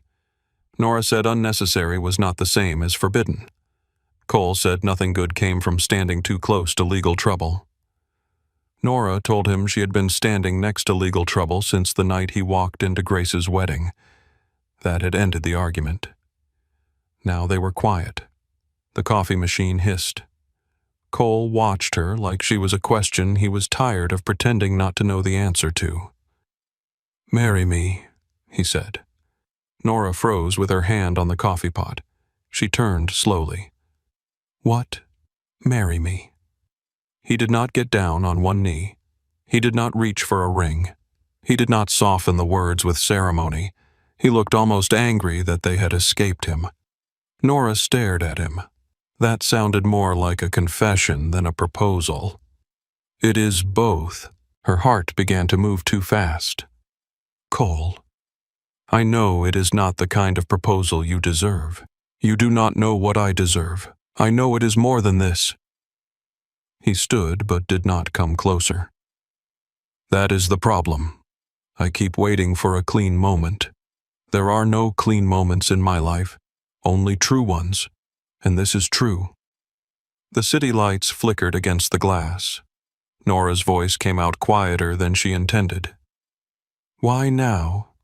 "Because temporary things can be taken from me." His eyes held hers. "And I need you to know you are not temporary." The words landed deep. Nora thought of her apartment, her father's house, the ballroom, the safe room, the river burning under a dark sky. She thought of every door she had walked through trying to become her own person, only to find herself here barefoot in the kitchen of a dangerous man who was asking for forever like it was the only prayer he knew. "Do you think marrying me makes me safer?" she asked. "No." "Do you think it makes this easier?" "No." "Do you think it gives you more right to make decisions for me?" His face changed. "No." Then why? Cole stepped closer now, slowly. "Because I love you. Because I want your name tied to mine in every way you will allow.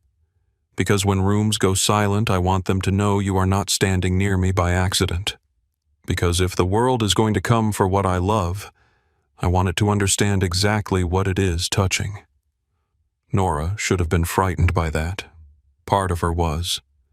Another part of her loved him for the terrible honesty of it. "And if I say yes," she said, "I am still Nora." Cole stopped in front of her. "Yes, I still work. Yes, I still get choices. Yes, I still tell you when you are being impossible." His mouth moved. Frequently, I assume. Daily. Then yes. Nora breathed out. Yes. Cole went still. For 1 second, he looked as if he had not understood the word. Then he crossed the last of the space between them and took her face in his hands. His kiss was not polished. It was rough with relief, careful with love, and so full of restrained fear that Nora felt it in her chest. They married 6 days later. Not in a cathedral, not in the Garden District mansion, not under Arthur Whitlock's watchful eyes.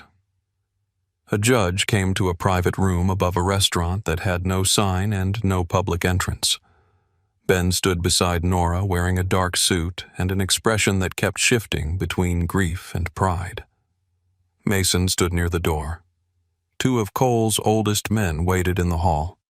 No one cried until Grace arrived unexpectedly with a small bouquet of white magnolias wrapped in blue ribbon. Nora wore a simple ivory dress she had designed herself. Cole wore black. When the judge asked if she took him, Nora looked at Cole and saw all of it. The violence, the control, the effort, the fear. The man beneath the myth standing still because he knew the next word had to be hers. "I do," she said.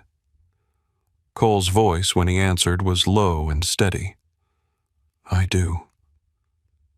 Afterward, Ben kissed Nora's forehead. "You sure?" he whispered. Nora looked across the room at Cole, who was speaking quietly with Mason but watching her like the rest of the world had blurred. "No," she said. Ben frowned. She smiled a little. "But I am certain. Married life did not make them normal. It made the abnormal familiar." Nora worked from the penthouse office taking calls with clients who now paid faster and argued less. That bothered her. She tried not to let it. She accepted only the projects she wanted and sent clear invoices as if professionalism could keep the shadow of Cole's name from touching the work. Some days, it almost worked. Cole came home for dinner when he could. Some nights he was late.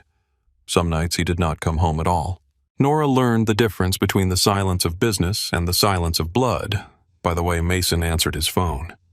She redesigned the kitchen because Cole's version of a kitchen was built for photographs, not cooking.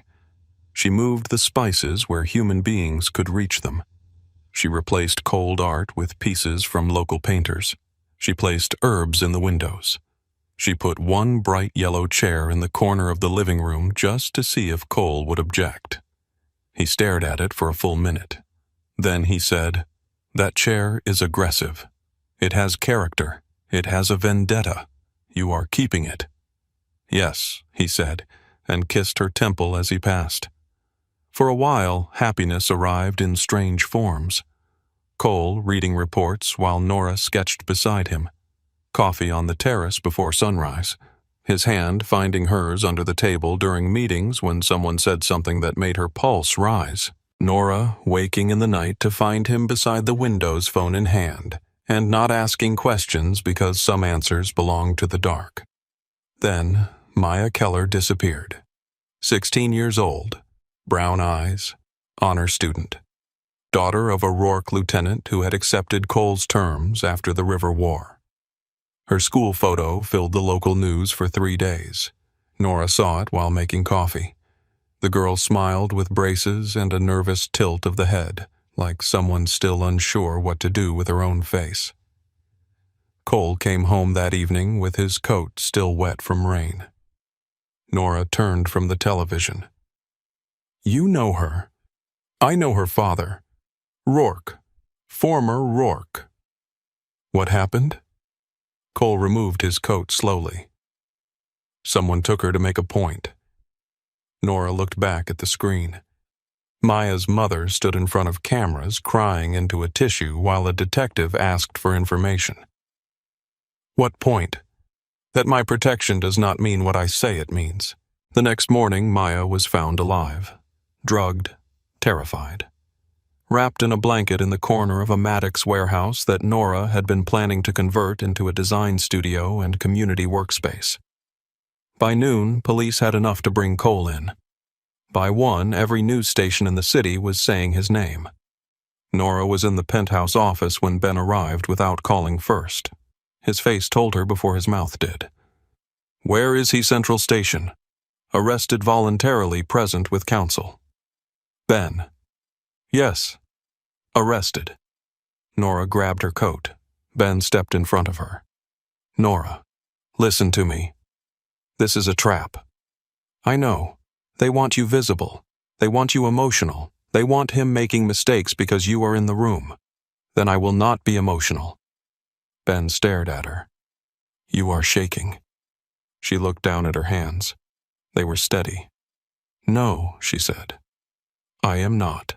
The police station smelled like old coffee floor cleaner and tired men with power they enjoyed using in fluorescent light. Cole's attorney was already there, speaking in a low voice to 2 officers who looked both annoyed and afraid. Cole sat behind glass in an interrogation room, cuffed. Nora stopped walking. She had seen him bruised, bleeding, exhausted, furious, tender, half asleep with his hand over her hip. She had never seen him contained. His eyes lifted before anyone told him she was there. The look on his face made her chest ache. Not shame. Worse. Fear for her. The attorney argued for 5 minutes before Nora was allowed into the room.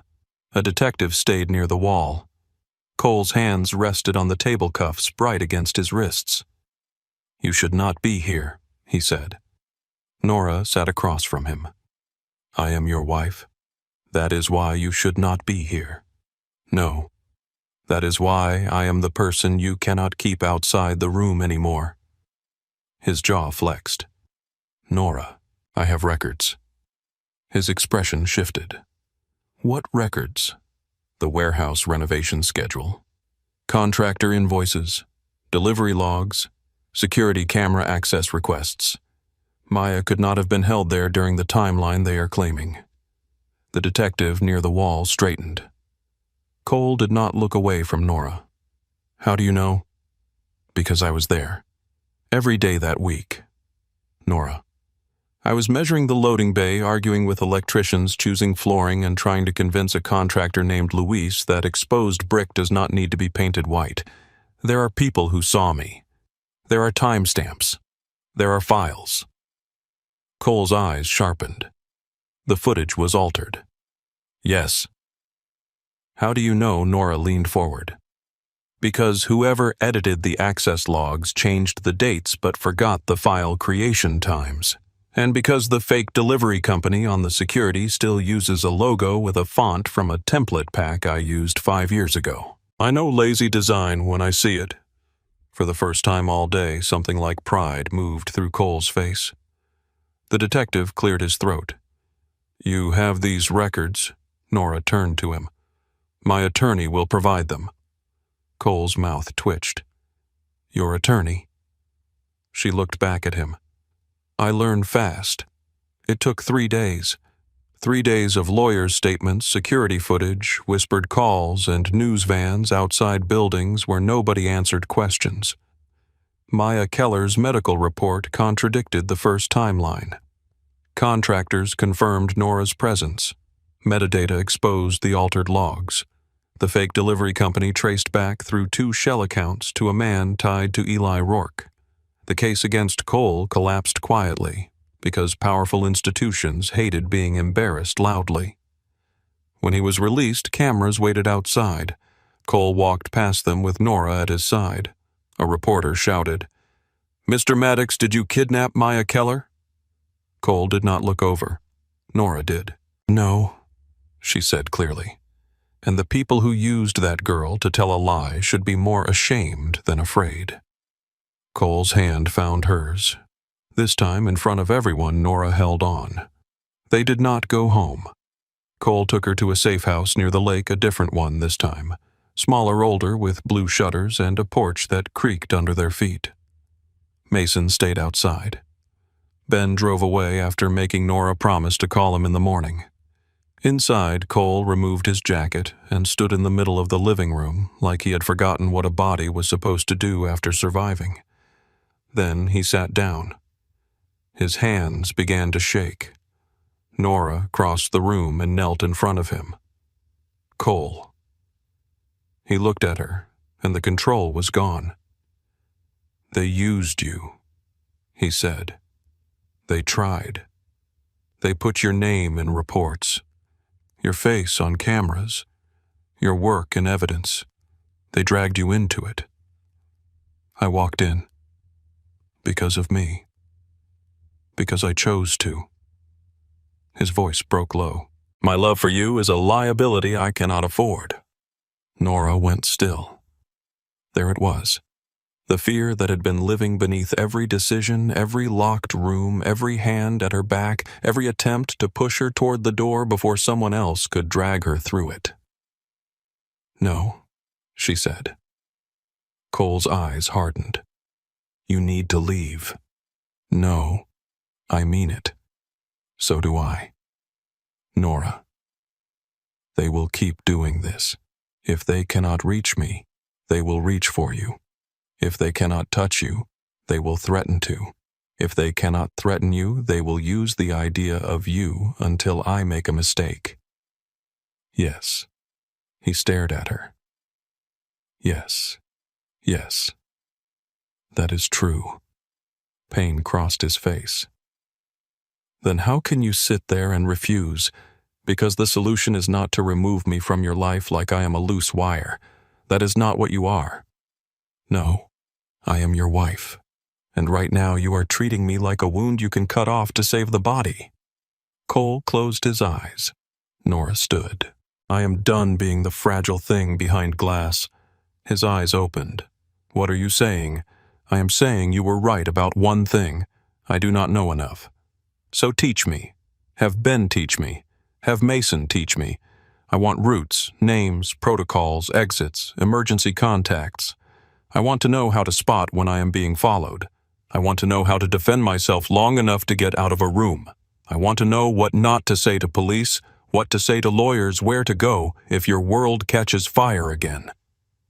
Cole stood too, anger and terror rising together. No. Yes. I will not turn you into one of us. I am not asking to become one of your men. You do not understand what training does. It gives me options. It changes how you see everything. Good, she said, because pretending not to see has not kept me safe. Cole stepped closer. I need one clean thing in my life. Nora's voice softened, but she did not back down. I was never clean, Cole. I was raised in the same kind of rooms you command. I just painted my door a different color. That landed.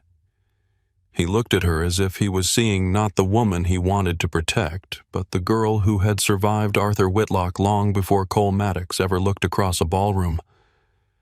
I do not want your throne, she said. I want my feet under me. For a long moment only the old house creaked around them. Then Cole turned away, one hand running over his mouth. When he spoke, his voice was rough. Ben will train you in defense. Mason will handle security awareness. Legal protocols come from Harris. Weapons only if you choose and only after you understand what carrying one means. Nora nodded. And you? Cole looked back at her. What do you teach me? His expression darkened with something like sorrow. How to know when a man is lying before he opens his mouth. Training began the next week. It was not elegant. Ben knocked Nora to the mat in the penthouse gym 6 times in 1 hour. On the 7th, she kicked him in the shin hard enough that he cursed and limped in a circle while she laughed for the first time in days. Mason taught her how to notice reflections in windows, how to identify the same car twice, how to enter a restaurant and count exits without turning her head. Harris Cole's attorney taught her how silence could be a shield. A former medic named June taught her how to stop bleeding with her hands. The shooting range was the hardest.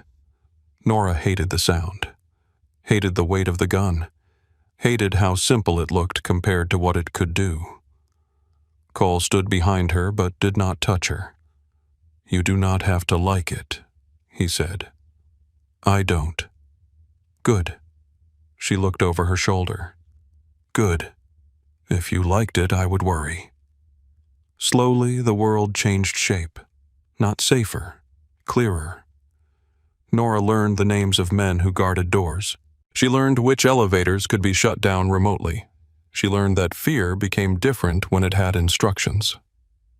Cole changed too. Not easily, not all at once. But he stopped flinching every time she asked a question. He started answering before deciding whether the answer would frighten her. He watched her train with Ben, his face tight, and did not interfere even when she hit the mat hard enough to lose breath. One evening, after Mason ran her through a route from the lobby to the service exit, Nora found Cole waiting in the garage. He held out a bottle of water. "You saw the second man." She took it. "In the reflection of the black car. You also missed the woman by the elevator." Nora groaned. She was part of it. "Yes, I hate all of you. You are improving." She drank the water, then leaned against the car beside him. "Do I still feel like a weakness?" Cole looked at her. The garage lights cast sharp shadows across his face. "Yes," he said. Nora's stomach sank. Then he continued. "But not because you are helpless." She waited. "Because I love you," he said. "And I do not know how to make that anything but dangerous." Nora reached for his hand. "You do not have to make it safe. Just make room for me inside the danger." His fingers closed around hers. For once, he did not argue. Later that night, a package arrived at the penthouse. No return address. Mason opened it in the security room while Cole stood beside him and Nora watched from the doorway because no one told her to leave anymore. Inside was a single photograph. Nora leaving the training facility with Ben. On the back, written in black ink, were 5 words. "Queens fall harder than pawns."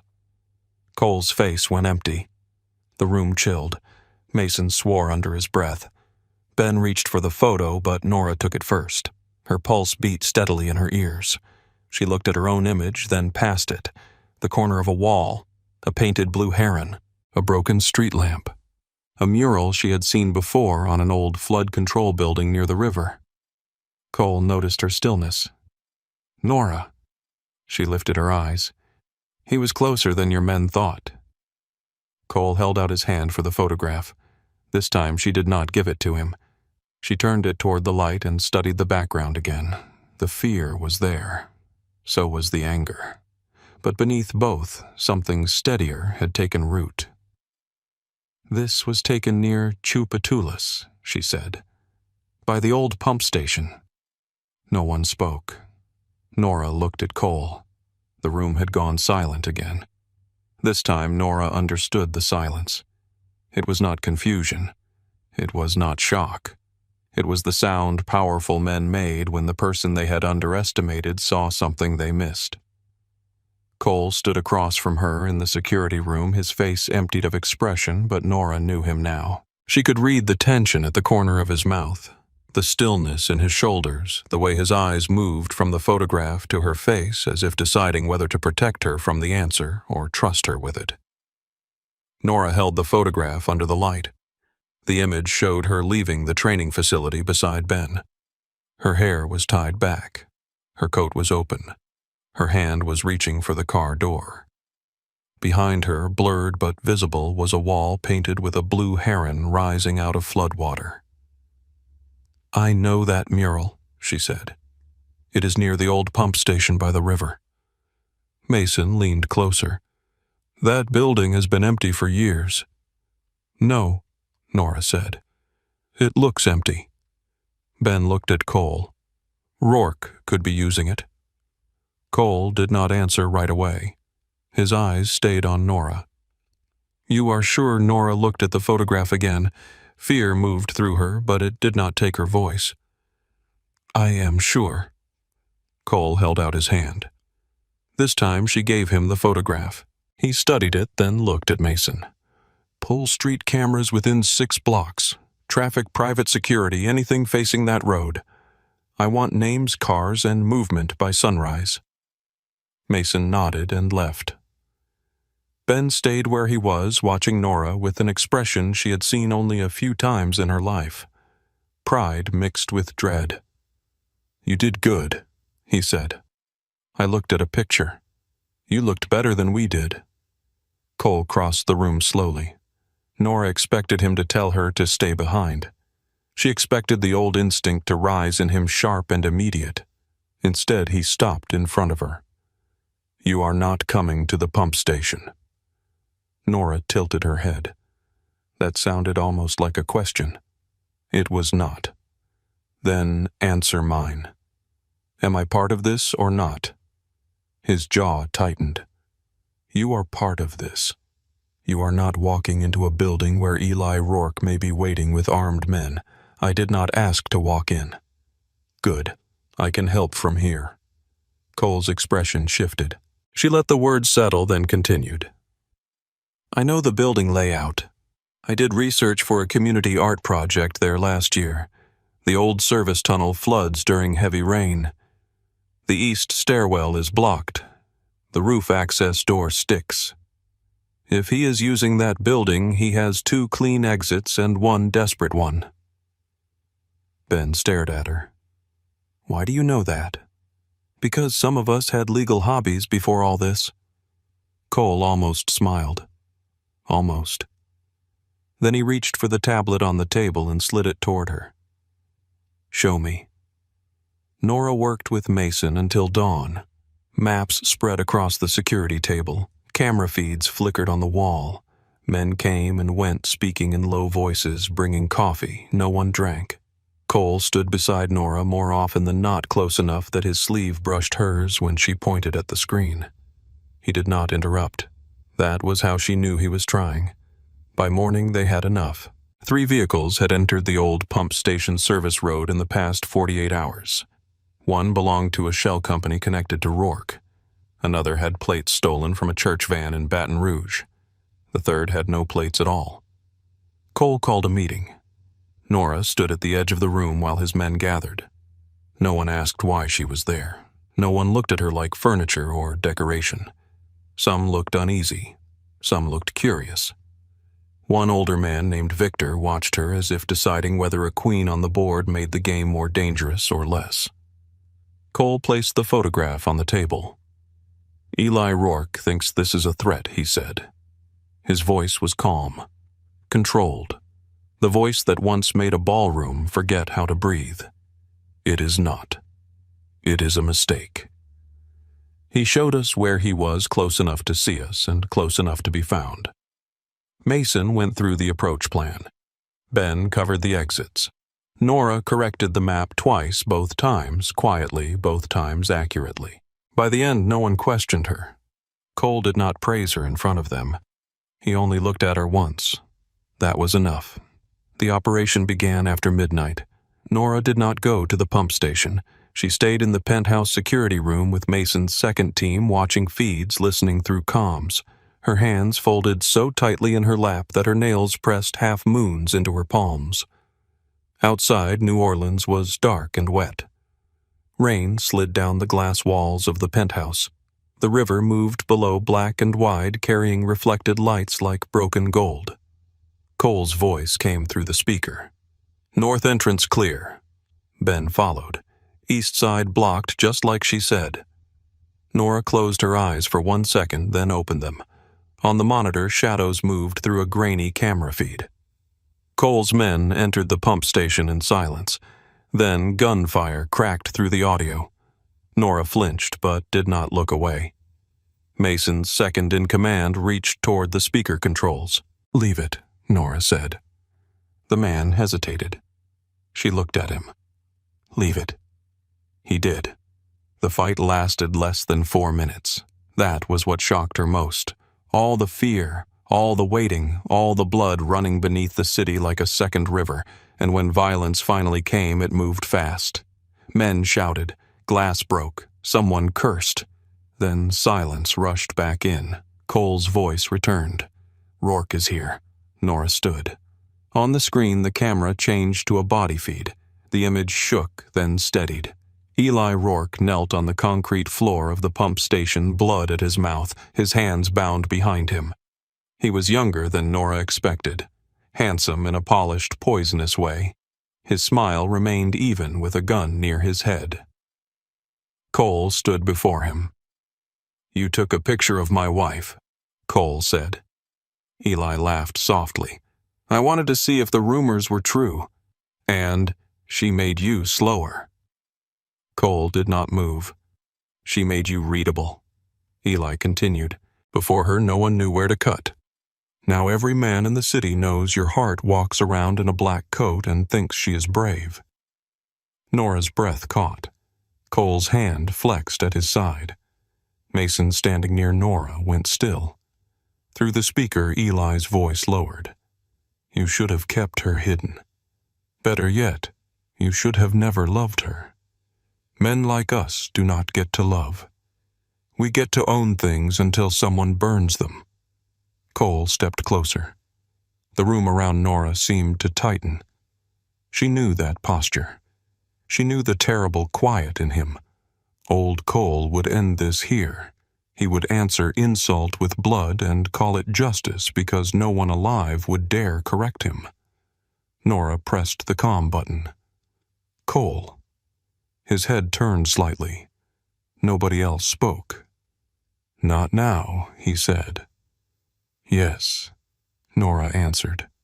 "Now." Eli smiled wider. "Oh, she is in your ear.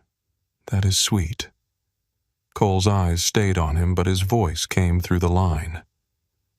"Nora, if he dies tonight, he becomes a story men tell to make themselves brave." Cole said nothing. Nora forced herself to breathe. "If he lives long enough to name who helped him, you do not just stop him. You take the whole network." Eli's smile faded a little. Cole looked down at him. Nora continued, her voice steadier now. "You told me once power is what a man chooses not to say. Maybe it is also what he chooses not to do." The silence that followed was long enough for Nora to hear her own heartbeat. Then Cole lowered his hand. "Take him alive," he said. Eli lunged or tried to.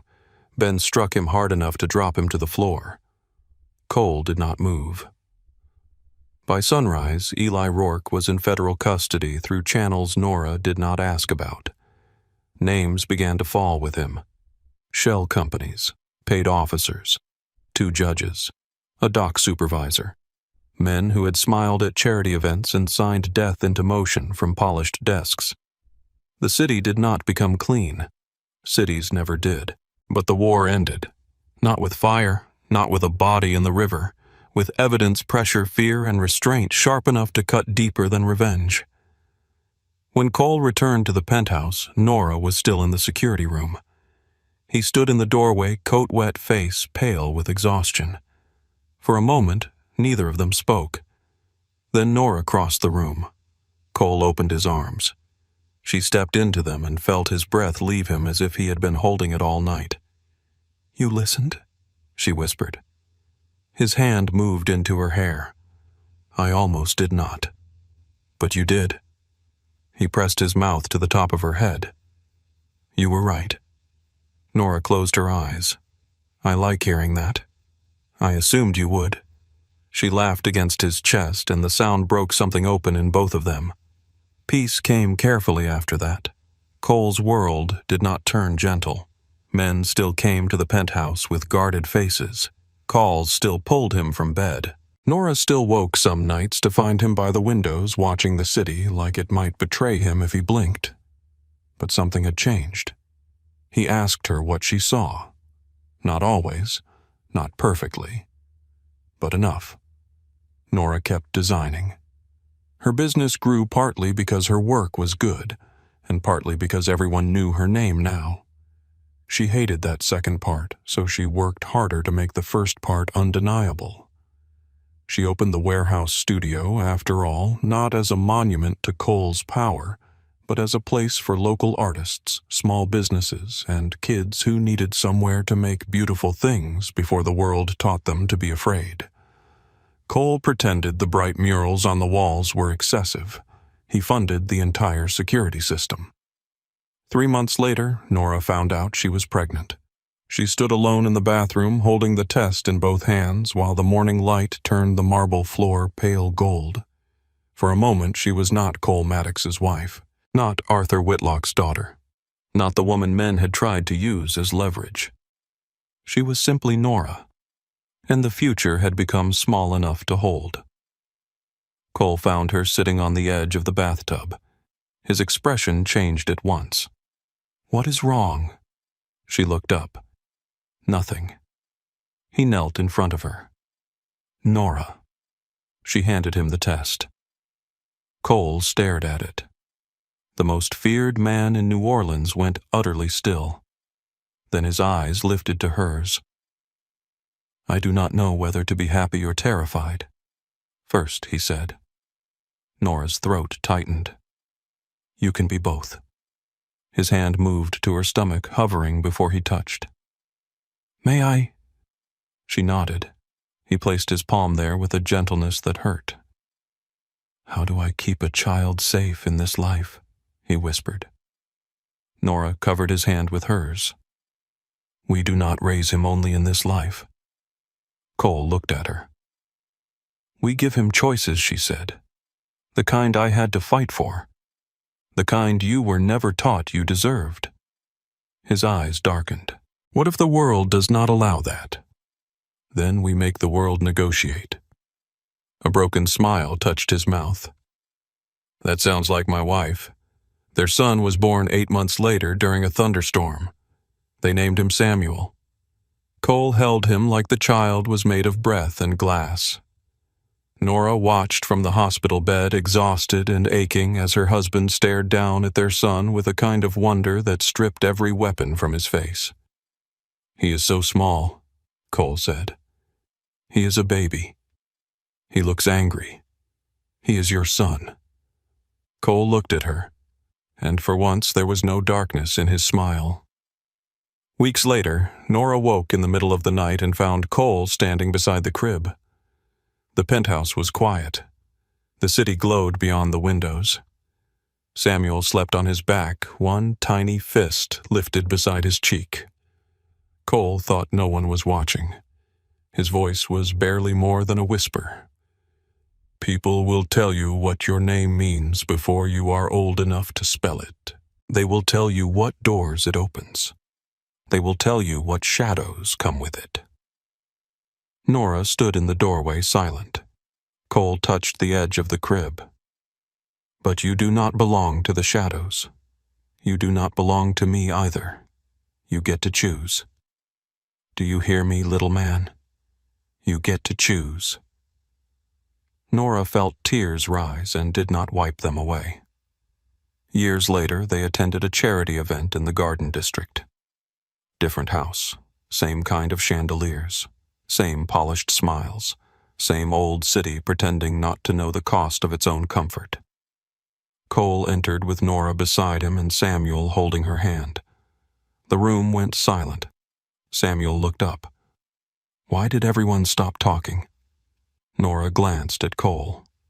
Cole looked back at her and said nothing. He let her answer. Nora knelt and straightened her son's small jacket. "Because some names make people nervous."